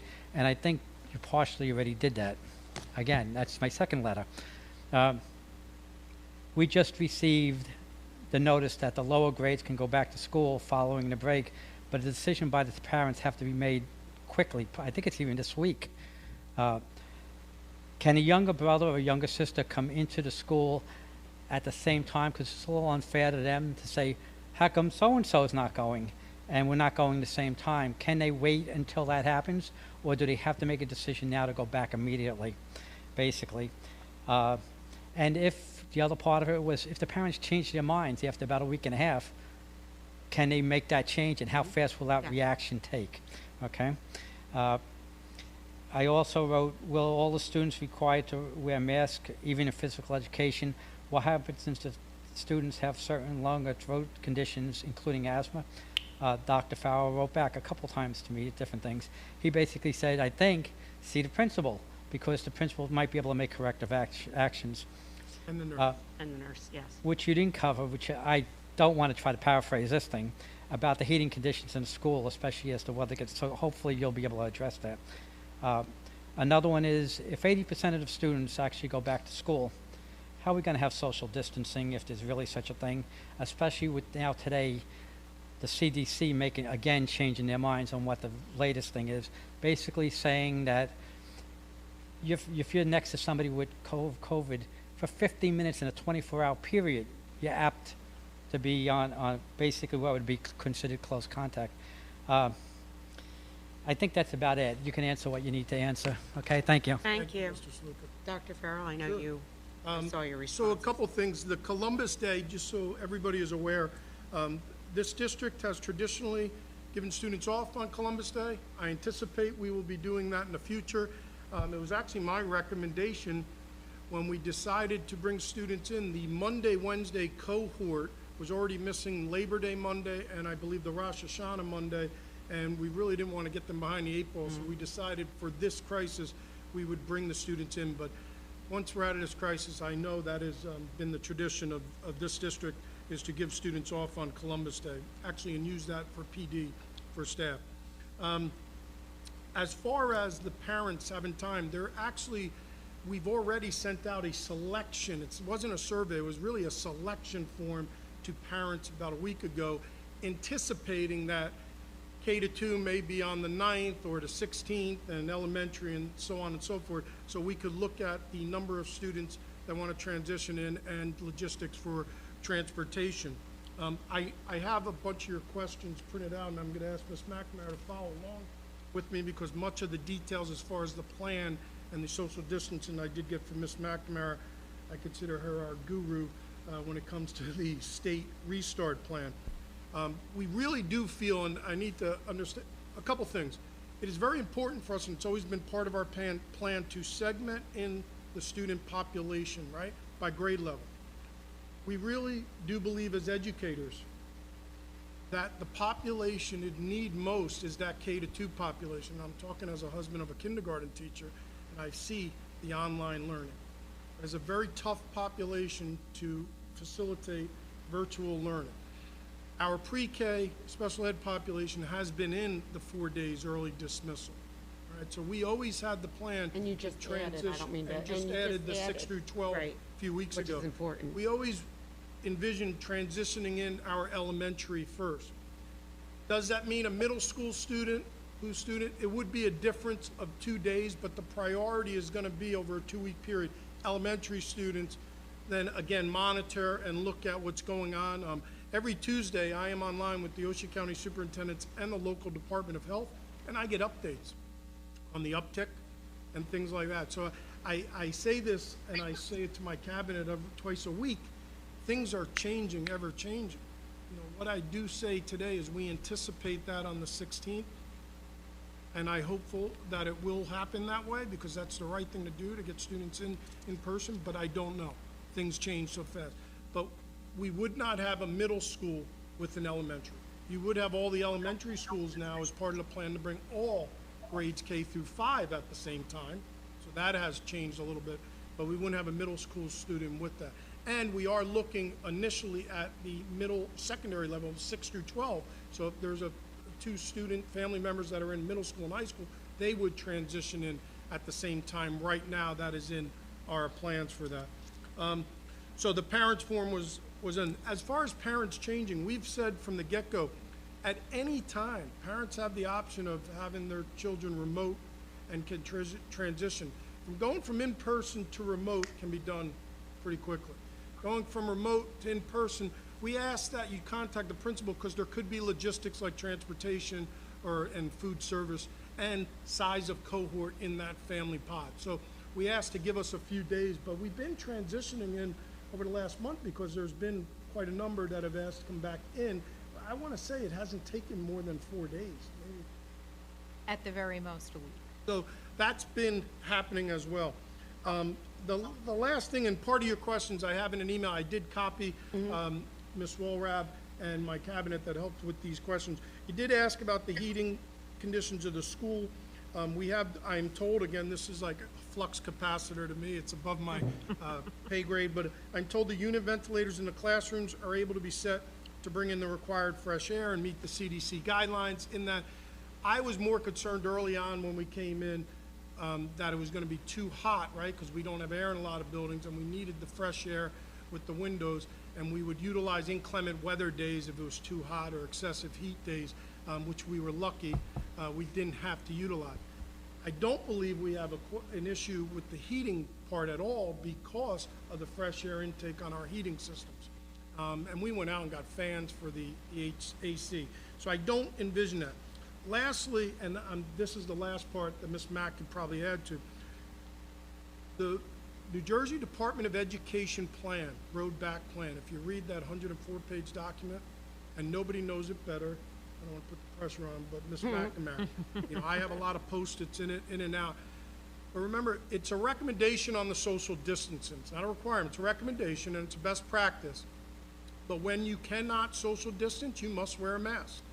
And there are areas, like now in transportation, where, you know, there's not every single one social distance. It's hard to really police that at all times, though I know our teachers, and by the way, our youngest learners, I know from are doing the best job in really adhering, probably better than I do in many cases, as I'm speaking with my... you do not have to social distance. We are still trying to social distance wherever possible. Obviously, you have to wear a mask. When it comes to physical education or any time you're outside, you do not have to wear a mask. Anytime a medical condition, we have many of our special needs children. We have 504 accommodations that we work through the nurses and the principals for that accommodation, whether it could be a shield for breathing instead of a mask and things like that. So we've been fortunate that everybody's been working together to try to work. Is it a perfect setting? No. I mean, look around at us right now. I keep saying I'm waiting for that first board meeting where I get to wax poetic and stand in front of 5. It's almost surreal. But the more we can work towards that goal of getting our young learners back in person, the better. We all agreed to that and work accordingly. So I hope that answered many questions. I don't know if you want to add anything. I think you got it all. Thank you. And while the masks are required for social distancing in the classroom, one of the struggles that we're having is figuring out how to bring them back full day with lunch, because then the masks wouldn't be on, which is why we're not there yet. Delivery and mass Correct? capacity Yeah. is huge, yeah. So That's this the is, hardest we're thing. actually doing the best we can do under the Gathering space. guidelines and space we have. Yes. Any other, yes, go ahead.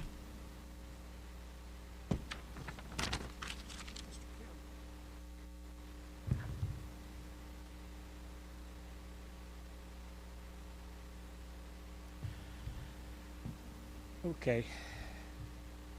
Mandated committees. Remember the old positive revenue committee we were going to have? That I donated 3 full pages of suggestions? Mm-hmm. I guess we don't need the money, I don't know. We got to get going on that. We also have to get going on the facility committee. I put in 10 pages. I submitted critical problems in each one of the 10 schools. It came in with a little ESCO window dressing, but you're not addressing the main things. Which leads me to, again, remember Laurelton School. I gave you proposals, what you could do with it. I gave you the schematics. We got to do something with it. Make an ideal administrative building for $3.5 million. Open this up. We could go here for, put in Autism Spectrum Center here. This building here. Instead of taking these classrooms, putting 1 or 2 people in an office, each one of them. It's a disgrace. Getting to the present ESCO program. We need an expanded ESCO committee. I told you time and time again, and I've told every superintendent that's come down the pike over the last 6 of them when we had, I lost track. And I got tired of giving them the information, You just had 2 roofs at combined total of $3 million on 2 elementary schools. That could have been an ESCO project. People don't understand what ESCOs are. We need an expanded, large ESCO, not something where, oh, well, you know, maybe we behave ourselves here, we can get some money saved on the gas or the heating or the lighting. That's not the point. You have schools here that had 50-plus years of heating, wiring, electrical, outdated bathrooms. Now, someone's going to tell me, well, whoa, how come, you know, our enrollment's going down? We don't need the schools. We need the schools if we switch our programs, our academic program. This pandemic just proved a point. A point that it proved the only people that were making money were all the vocational trades. We need a career technical education extensive program in this district. We have the right ethnic background for all of it. They have to have a skill. Too many of them going to college and coming back. They got nothing. Harped on this time and time. I've given page after page after page of stuff over the years, and it just goes in one ear and out the other. We got about 50–60% of these kids go through the high school taking the basics. That's it. They get out there, oh well. Next, you ever getting around to the operational financial audit?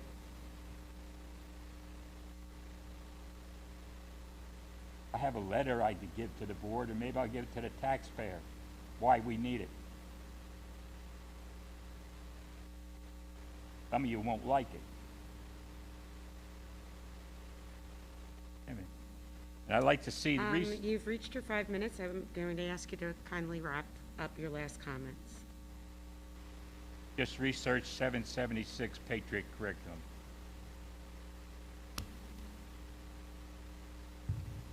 We got to get going here. That's all there is to it. It's ridiculous. And don't use the pandemic. Thank you, Mr. Campbell. Dr. Farrell, do you have anything?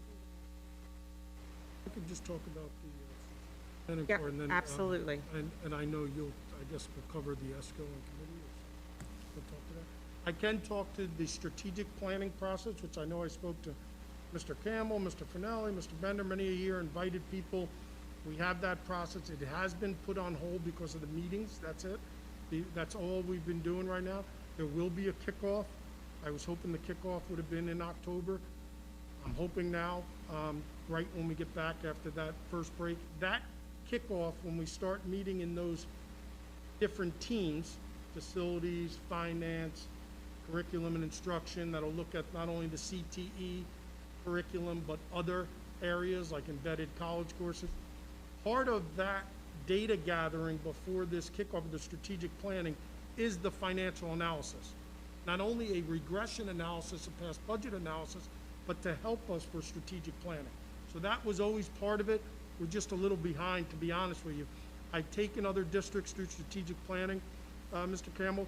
Usually the first kickoff is with our steering committee, which is usually pretty big. And then you go out, not only in your teams, but you have these kind of like grassroots meetings where you get 50, 100 people at, which we can't do now. And you kind of brainstorm topics from the data that's given to you to start the strategic planning process. So as I said last month to Mr. Finelli, it's still on track. The timeline has been pushed. That's all it is right now. So, and that's all on me, because I'm spearheading all of that.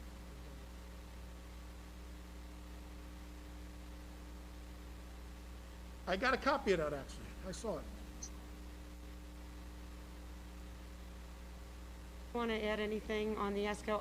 At this point, I'm still waiting to hear back from the committee. We had some questions that went to an attorney, and we're waiting for them to report back to the committee so we can talk about that a little bit more at next month's meeting.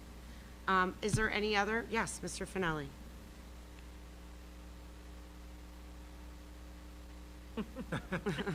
I forgive you. You forgot to wipe it this time. I'm not gonna touch it. Okay, hold on, let me go through this. Okay. I noticed the last two meetings, we had a security person outside for the whole meeting. What is the think we purpose? still have. What is the purpose for that? It was capacity limits, the first two back. Capacity limits, remember we said if we had more than 12 in the public, we'd have to turn away some? Yeah. Remember I gave you a face mask because you were the first one here last? Yeah. That was your door prize? That's why we have security here, so when we get to the count, we'd have to turn people Okay, away. but I noticed the last meeting, he stayed the whole time. He was here the whole time. Hey, Okay. he's still here. Standing right Why? there. If it's only to keep the amount of people. Because I asked him to. Obviously, there's 5 people. You're paying somebody to be here, then there's no reason for him to be here. You shouldn't be paying him. I asked him to be here for the duration, the last. Why don't two we months. let Mr. Finelli make his comments and we'll, because we're That's- already into a minute of That's it. 2 meetings that you paid somebody. I understand if you want to limit the crowd, which is a joke, but, I mean, you're paying somebody, your district doesn't have money. Second question, if my math is correct on the graduation presentation, averaging out 95% graduation rate, over 300 students per high school, that, my math is correct, that's about 30 people that didn't graduate. I'm just curious as to what is the main reason those 30 people didn't graduate, without getting into a lot of detail, because the presentation was very hard to read. When you put them up there with the lights on, and you use dark green colors and all those things, you can't see those things. I mean, you might as well not even do it. If you're gonna do it, dim the lights down, or don't use, I know the school colors are green and everything, but when you use green and gold, you can't see squat. So what is the main reason those 30 people didn't graduate? The next one, just for my information, the NJEA convention is gonna be 5 days. Is that gonna be live, or is it virtual? Virtual, Excuse me? virtual, I believe. The NJEA. So nobody's going to Just Atlantic like school City? boards. Nope. Okay. Have we had any virus cases in the school district? Because I see all other schools in the paper reporting, but I don't see Brick, so have we or have we not? And the last question, just curiosity-wise, on November 16th, you're bringing back K through 5, 4 days. Why not 5 days? Is there a reason why you don't do 5 days? Okay. That's it. Dr. Farrell, would you like to? Sure. Ms. McNamara, do you want to just answer about those students that didn't graduate in general terms? Sure. Some of the students move on to a 5th year because of special learning needs, so they do not graduate with their 4-year cohort. They wind up with a 5-year cohort. And we did have 17 students who did not graduate, but it was not due to not meeting their graduation requirements. It was for other reasons. An example of what another reason might be? Dropped out. Is that a big reason? You asked me for a reason, and off the top of my head, that would be a reason. I don't know the exact reason for those 17 people, and I don't want to make a guess. Is it normal reporting if you have somebody's in a special needs environment, and they need 5 years to complete the school, you have to report that they didn't graduate? Until the 21. That roll into the- That's all part of the reporting, correct. Okay, Dr. Farrell? Sure. Yes, we've had a few virus cases in a few schools over the last 2 months. I knock on wood, we really have been very fortunate, and we talk to the department. Ms. McNamara talks on a regular basis, where we might have had to quarantine a class for 2 weeks. You know, I know there's a lot of other school districts in the area that had more frequency. I don't know if that's gonna rise with the week off and people having contact outside of the school environment. It does segue into your question, why not 5 days? So our plan, which I want to brag about a little bit because it's been the model plan in the county by a lot of districts and by the county soup. The reason originally for Friday and the reason why we still is there is a more intense, thorough electrostatic cleaning going on Fridays in the buildings. That's number one, to balance the Monday, Wednesday, Tuesday, Thursday cohort. The other reason is, please understand the faculty's issue. When they're doing online learning, both synchronous and asynchronous, and they're working what we call our BRIC students, our in-person, and they're working with our virtual students, our CLIC students, the time and preparation on that, on the lesson plans, and again, I see it on a regular basis, is a lot more intense. The Friday days where they're doing virtual with the entire 100% population does take a lot more preparation. So those Fridays have been virtual to balance off cohorts for a lot more thorough cleaning and for the preparation time for virtual instruction. But that is the model we want to still keep. The early dismissal is more a logistical model. Remember, we still have about 24% of the population that has chosen virtual. It might be down almost 20, depending on what's coming back. That student population virtual still has to be serviced by teachers, even when, say, 100 or the remaining 80% come in 4 days a week. So the early dismissal times allows for faculty to get contracted prep, lunch, and then to work with those students as well. Besides the logistical concern of the large gatherings for lunches, that has been a huge nightmare for large districts in the middle school and high school level, and that has been something we haven't been able to really overcome logistically as many other districts, Toms River and even Jackson. That is the reason. The one thing you said I don't understand, you said when you go full virtual for a whole day like Friday, it's much more difficult for the teachers. So, okay, fine, then why don't you bring them in on Friday and you don't have to do that big Because virtual? of the cleaning, mostly. I mean, the main reasons is the cleaning. Is there any option to moving cleaning to like Saturday and having? I'm playing That would devil's be a- advocate because I don't have any kids in the Thank school. you for your comments, Ms. Let him answer the question, He Stephanie. can answer it, but we're also going over time, so. I mean, right now, our plan is not to clean on weekends. That would cost extra money, a lot more than the security guard that's been here for only an hourly wage. So that. It all adds up. But I'm sure It that'll all come adds back up. that the Saturday time for the cleaning is a lot more than the Friday time. So I saved you some money. It all adds up. Thank you, Mr. Finelli. One other addition, Ms. McNamara, since Mr. Finelli was having a hard time seeing your slides, would you be able to email them to him so he could review them? Yes. Thank you, Ms. They McNamara. are part of the New Jersey performance reports that are on the NJDOE site. Thank you. Is there any other public comment? Yes. Okay. Mr. Bender.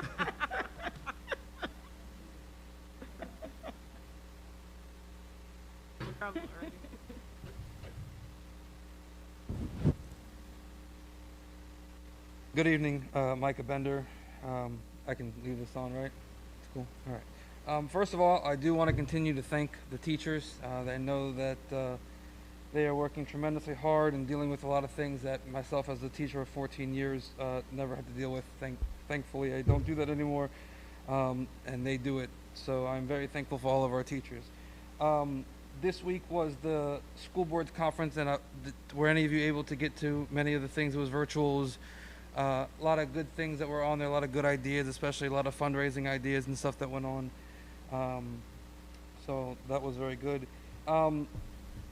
My first thing is for the week that we give the kids off for the NGAA convention.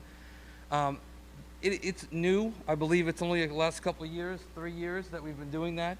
I have a group of parents, not like one group, but a number of people who hate it. Is there any way where next school year we could kind of go back to not doing that? And I know that if you want to close a school on election day, there are many schools in the state that this year are going virtual on election day. So the kids are in school Monday, virtual, in school Wednesday, and then they do have off Thursday, Friday. But along with everything else in life right now, childcare for that whole week is awful. Yep. So that's a recommendation that a lot of people would like to have heard. For going back to school 4 days, is it possible, when I was looking at we only have the choices of 4 days or all virtual. Somebody asked if it was possible to still allow kids to do 2 days. Keep the hybrid is what you're asking? Stay on their team 1 or team 2 if they only want to go 2 days. if that's something that we can look into. Ms. Hanson, You, please, I'm sorry, direct to me, and then I will push it from there. Okay. So, go ahead. in the new state plan passed earlier this year, the NJDOE is calling structured learning experience is now called work-based learning. Mhm. It is not called structured learning experience anymore. That's Thank you. Is it possible, instead of posting on the, in addition to just posting on the website, can we, whenever there's something that goes out and you guys can email the whole school, every parent gets an email, text messages, and phone call? We don't need all that, but is it possible to just send an email to remind parents of when board meetings are and that board meetings are changed? I know someone that showed up last week for the meeting because they didn't It check. is on, I understand it's on the yeah. website. Mhm. Not everyone has the time or the recurring whatever to go on the website and check all these details. Some people just know that they see the calendar was put out in the beginning in January, and that's what they have to go on. So if, an easy click of a button to write a quick message to someone in an email. I know it's not that time consuming of a thing. That is all I have. Thank you all. Thank you.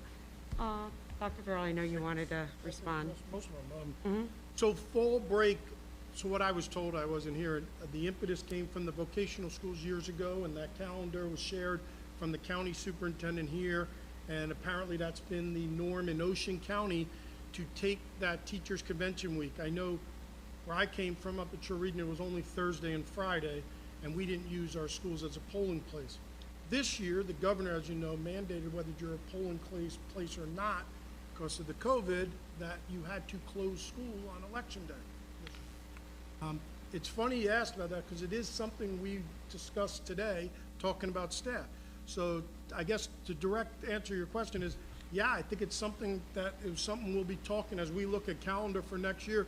Do we want to do Thursday and Friday? Because I don't believe our schools. Do we want to just do Thursday and Friday, like I'm traditionally used? And it's something I would talk as a large district in Ocean County with the vocational school, because of transportation and the county, they try to share a calendar. But that is what I heard was the impetus, and actually, I think we just spoke about it yesterday. We did. Right? Didn't we just speak about that yesterday? It came up? You're right with how we did. I saw the blast real quick. I feel like, and this is just me, I feel like we blast because I get it too in my house when I'm home. Miss McNamara's voice, please click on for Dr. Farrell's video message. You get the blast, and you get the email. I have no problem. Traditionally, as a superintendent, my last time, when we would have a date change like that, we would post it to the website, we'd make the newspaper announcement as fast as we could do that. I could do a blast, but as you see, Mr. Bender, a blast out to... Maybe put it in the 9,000. backpack. But we have put it on the website, but we could put it in the student backpack. We can put it in the electronic backpack. Right. Could do for that school. maybe, so that may help you. But I don't mind doing either of it, but I hear from my own wife get a that lot the of blast people, is. They get tired of it. Yeah, there's a way to do that. I think text, I'm not. Yes, if we they can send match, out an but email, and we can send out a text message. We can also I think the have backpack any may be the date better answer changes for made as parents part of that the way, because of this, in this case, because I don't think. Lastly, here's the concern with individualized, because I don't know if it's a large population, I haven't looked at the data from the parent input, it's not, but let's say you want your child to stay on a Monday, Wednesday cohort, and teachers have, everybody's in 4 days. The pacing on the curriculum, the, back and forth, because now they're virtual with the virtual, I think it could be more of a instructional pedagogy nightmare. I understand, my wife does both of them.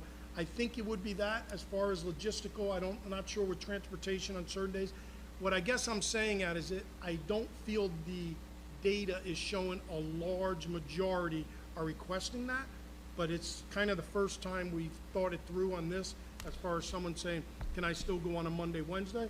And that's something I think we still have time to look at. I'm looking at my curriculum and my operations, something we could at least look at, but we haven't had the requests yet. So Remember, and how do I say this without encouraging? In many of our older children, they choose to log in virtually on certain days. That has been happening. And I know there could be days where a parent says, my child today is going to be logged in virtual, and I know that happens kind of on a regular basis. But to say it's part of a schedule, something I think we got to talk further through. I haven't really delved into it because it hasn't been a request. So we will look into that a little more. That's all. And we'll talk about that as a cabinet, if you can remind me, and we'll make sure either we get it to a survey or we have an answer for the next board meeting if those requests start coming in. Fair enough? Hanson, did you want to add something? I actually did. I actually wanted to just address, it is actually structured learning experience. We partner with Rutgers University for the training of our structured learning experience coordinators, and I'm on the Department of Ed website right now looking at structured learning experiences. So if that has changed, we have not been notified of that, but like I said, we partner with Rutgers for all the training. Thank you, Ms. Thank Hanson. Dr. Farrell, you're on, right, with your comments? So, yeah, You hit everything? Okay, great. Any other public comments? No? Any board comments? Yes. Ms. Hackman. I'm sorry. Can I comment? I'm sorry. Go ahead. Hi, this is Missy Parker, and I just wanted to call in and give a quick thank you to the administration for all of their hard work and the planning to responsibly roll out phase 2 of the Restart Plan. I know it had to have been quite a task, and I feel like you really put the health and the safety of our kids and the staff first, so thank you for that. I know my kids are really excited to be in the building 4 days, and our teachers are doing such a great job. They're really just the rock stars during this crazy time. But I especially wanted to recognize our special area teachers, the teachers that are teaching music, art, media, Spanish, Excel, and they're doing it all from a computer screen even when they're in the building. And they're doing an amazing job pivoting from hands-on teaching to virtual teaching. And I know at my girls' school at VMES, we love our special area teachers. So I just wanted to give a big thank you to all of the teachers and staff for just really stepping up and doing an amazing job. Thank you so much, Missy, and you're absolutely right. I love some of the interactive things our special area teachers are coming up with, what they're able to do on the computer with the touch screens and turning screens into musical instruments and bringing art and color to life. It's been truly amazing. I actually want to play with it as I'm helping with my children, my son do his homework. So thank you so much for calling in, Missy. I have a kindergartner, and my favorite part of the day is watching her in her music class. It's just the best part of her day, so it's amazing. Yeah, they really, really are very, very creative, and they've done a wonderful, wonderful job. So thank you for bringing that up tonight. Is there any other public comments? Okay. Board comments. Daisy. All right. Can you hear me with the mask on? Yeah? Okay. So as always, I just want to say thank you and best wishes to our retirees. And for all of our new hires, welcome to Brick Schools.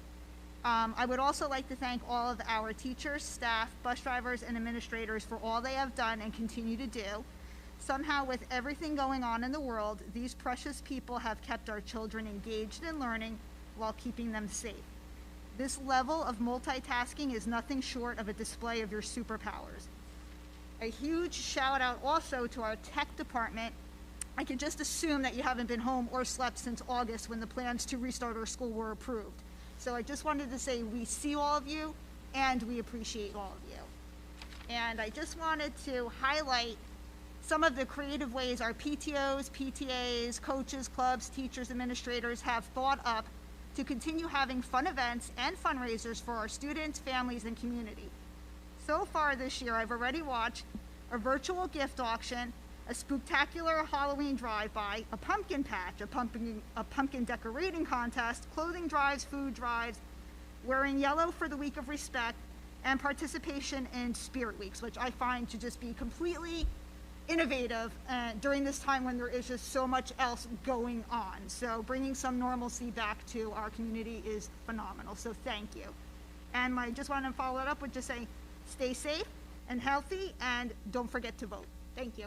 Thank you. Any other, yes, Ms. Clayton? So I also wanted to thank the teachers. I know everyone has already, but I know how hard you're working, and I appreciate you. And it's Principals Week, so I want to also take the chance to thank the principals and the administration. I understand that the pandemic, it makes all of our jobs more stressful, and I really appreciate you. Thank you. And I really liked the presentation, Ms. Hanson, from the structured learning environments, especially the project discovery. All that hands-on learning is right up my alley. I love to see kids learning with their hands and learning through experientially. And I would think those kind of activities would be great for all of our students. So keep that in mind. I think those activities were wonderful, and I think that like every kid wants to play with a blood pressure cuff. And a motor. We have and a a huge motor. motor. It looked like amazing, and I kind of want to play with one too. So thank you, and thank you for the presentation, because I didn't get to see that in committee, and I appreciate it. Thanks, everyone. Thank you. Any other public comment? Yes, Nicole.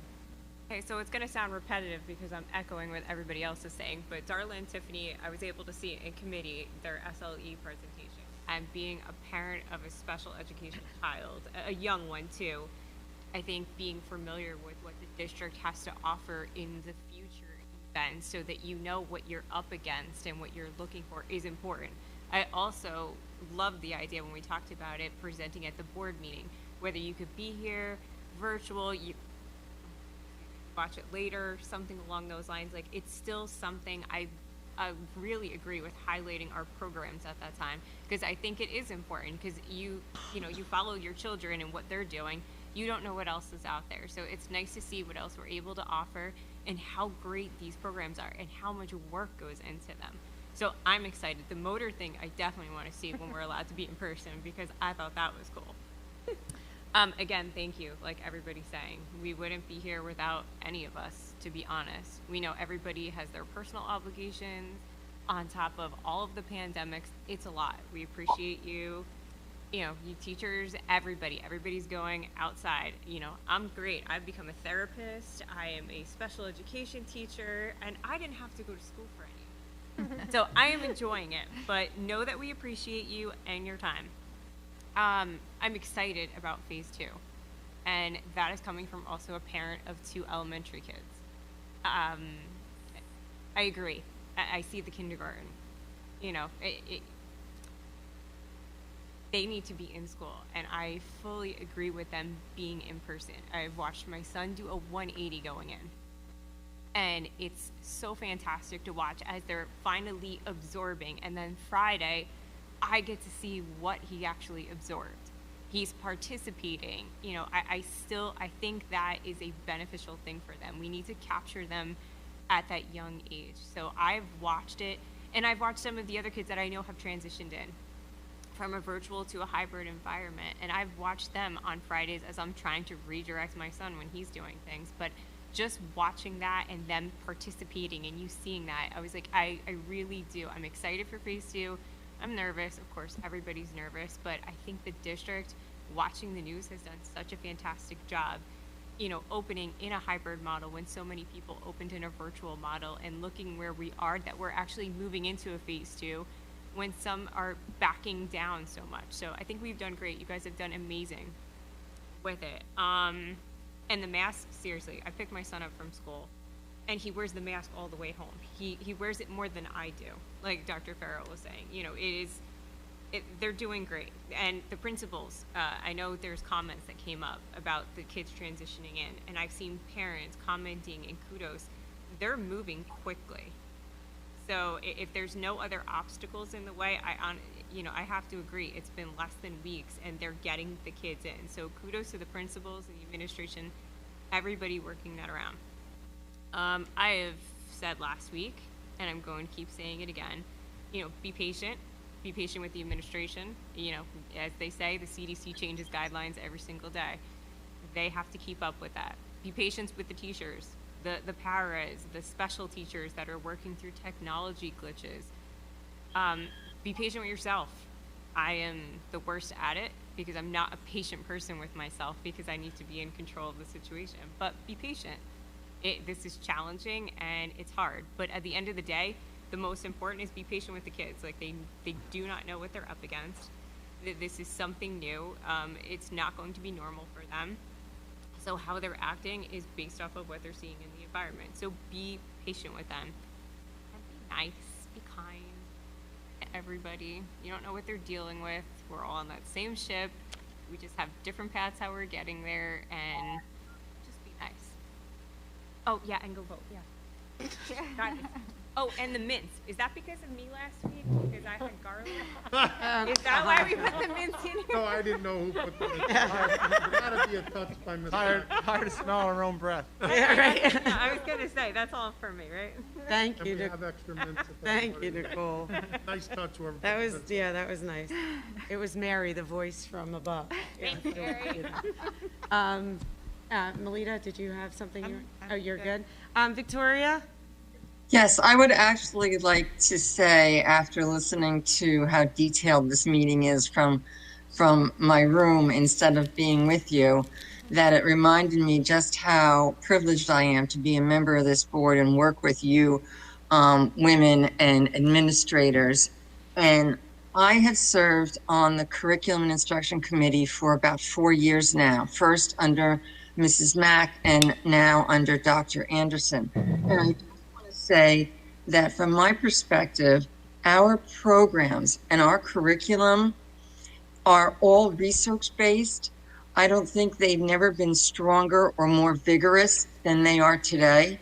I think the opportunities our students have are extraordinary, and I'm very proud of the way the curriculum and instruction programs have been built over the last 4 years. And I'm also a member of the Special Education Committee. And I would really like to thank Ms. Hanson and her team. Anytime you can increase parent participation in any field of our child's education is huge. And our Special Ed Parent Academy, the 18 workshops, all the dedicated teachers and the parents who are asking and receiving the information they need. I just think it's a tribute to the dedication of our special education department. And I also want to thank Ms. Novick and Aguayo for their dedication to our SLE programs and to our students. Their hard work in implementing Project Discovery is reaping benefits for so many across the district. And I appreciate that the funding came through for this and the partnership with Rutgers and the leadership from Ms. Hanson. So those things I'd like to highlight about the district. They're positive, good things. And I miss you guys. And thank you very much. Please don't forget to vote. Thank you, Victoria. Before I go into the calendar, Dr. Farrell, shout out to Drum Point. Oh, We forgot, yeah. I just sent that to Ms. McNamara. So Dale Bray, a teacher, a shout out in Drum Point. Record year apparently with Oceans of Love. They do a fundraiser there. I'm told years and years and years. And every year they beat it. And even during this coronavirus, this pandemic, they beat it again. And with a coin shortage. And I was told with a coin, and I was told she was on the radio today, gave major props to Mrs. Carr, principal, and how kids are helping kids like we talked about before. And just an amazing job. So to one of our schools, to Drum Point and Miss Bray, and those donations for Oceans of Love. So kudos. What's really great is that, throughout the district, our teachers and administrators and parents are still staying focused on what's important to the kids and even if they have to change how they do it, they're figuring out a way to do it. And it's so nice that everybody's working so hard together to try to bring as much normalcy as they can back to the kids. I mean, I'm getting calls left and right as to why it's going to be for Halloween, and you know they're going to be voting virtual, and you know they're trying to get it out of me. I'm not telling them, but you know, to that note too. Wyatt is, I mean, I know I talk about him every now and then, and he's multi-disabled, and this is tough on those children. I can only speak to mine, and he is now, and I'm going to get upset, and I told Kristen this, is on Friday, he does not like not going to school, and he's actually very mad at me because I can't get you guys to get them back for lunch, because he misses his lunch cafeteria people. And being in school full day with his friends. But on Friday mornings, about 2 weeks ago, 3 weeks ago, I went downstairs to rush to get him changed and get him on his class. And Wyatt had gotten himself out of bed and into his wheelchair, changed his clothes, opened his computer and his iPad, and was sitting and waiting and told me, "The link's not up yet. Can you text my teacher?" Because he wanted to get on, and that wouldn't have been done without the professional development that you've given to our teachers, all of you, without the curriculum you set up, without turning a really kind of horrible situation and a horrible experience into the most positive one you all can do collectively as administration, as administrators, as teachers, as directors, you know, all of that, as supervisors, because I know why it's not the only story that even in the middle of all of this, he's still learned something, and he's developed something that he hadn't done before, and that like just gives me such hope for everything that you guys are working towards collectively as a team, and I just couldn't be prouder of, and I just want to say thank you so much. Wyatt thanks you, and I'm really excited that we're starting to move to the next phase. And I know it's scary. I'm scared as a mom, but I think the kids, they need it, and we all, you know, let's all respect each other's decisions, whether we send them back or not, because it is a personal choice, and as Nicole said, we don't know what somebody else is experiencing or living. So I do thank you, and I'm glad it was said that much, because it is that important to thank everybody for all their hard work. So to the calendar, November 2nd through the 6th, there's the NJEA convention, and school is closed. On November 12th is our next regular meeting. The location change is Brick Township High School. However, I'd just like to keep everybody in mind, because we're doing things online still, we may have to bring it back here. So just keep an eye out for that. If you can mention to the other parent, that would be helpful. We are planning on doing it there, but if we can't get the technology to work, because we still want to do things live and so that people can call in, because we have a capacity limit, we may have to come back here. So if I can get a motion and a second for adjournment. Motion, Daisy. Second, Melita. Second, Victoria. Oh, go ahead, Melita. Mary? Ms. Hafner? Yes. Ms. Clayton? Yes. Ms. Gagliardi? Yes. Ms. Bacala? Yes. Ms. Siebert? Yes. Ms. Walrath? Yes. Thank you, everyone.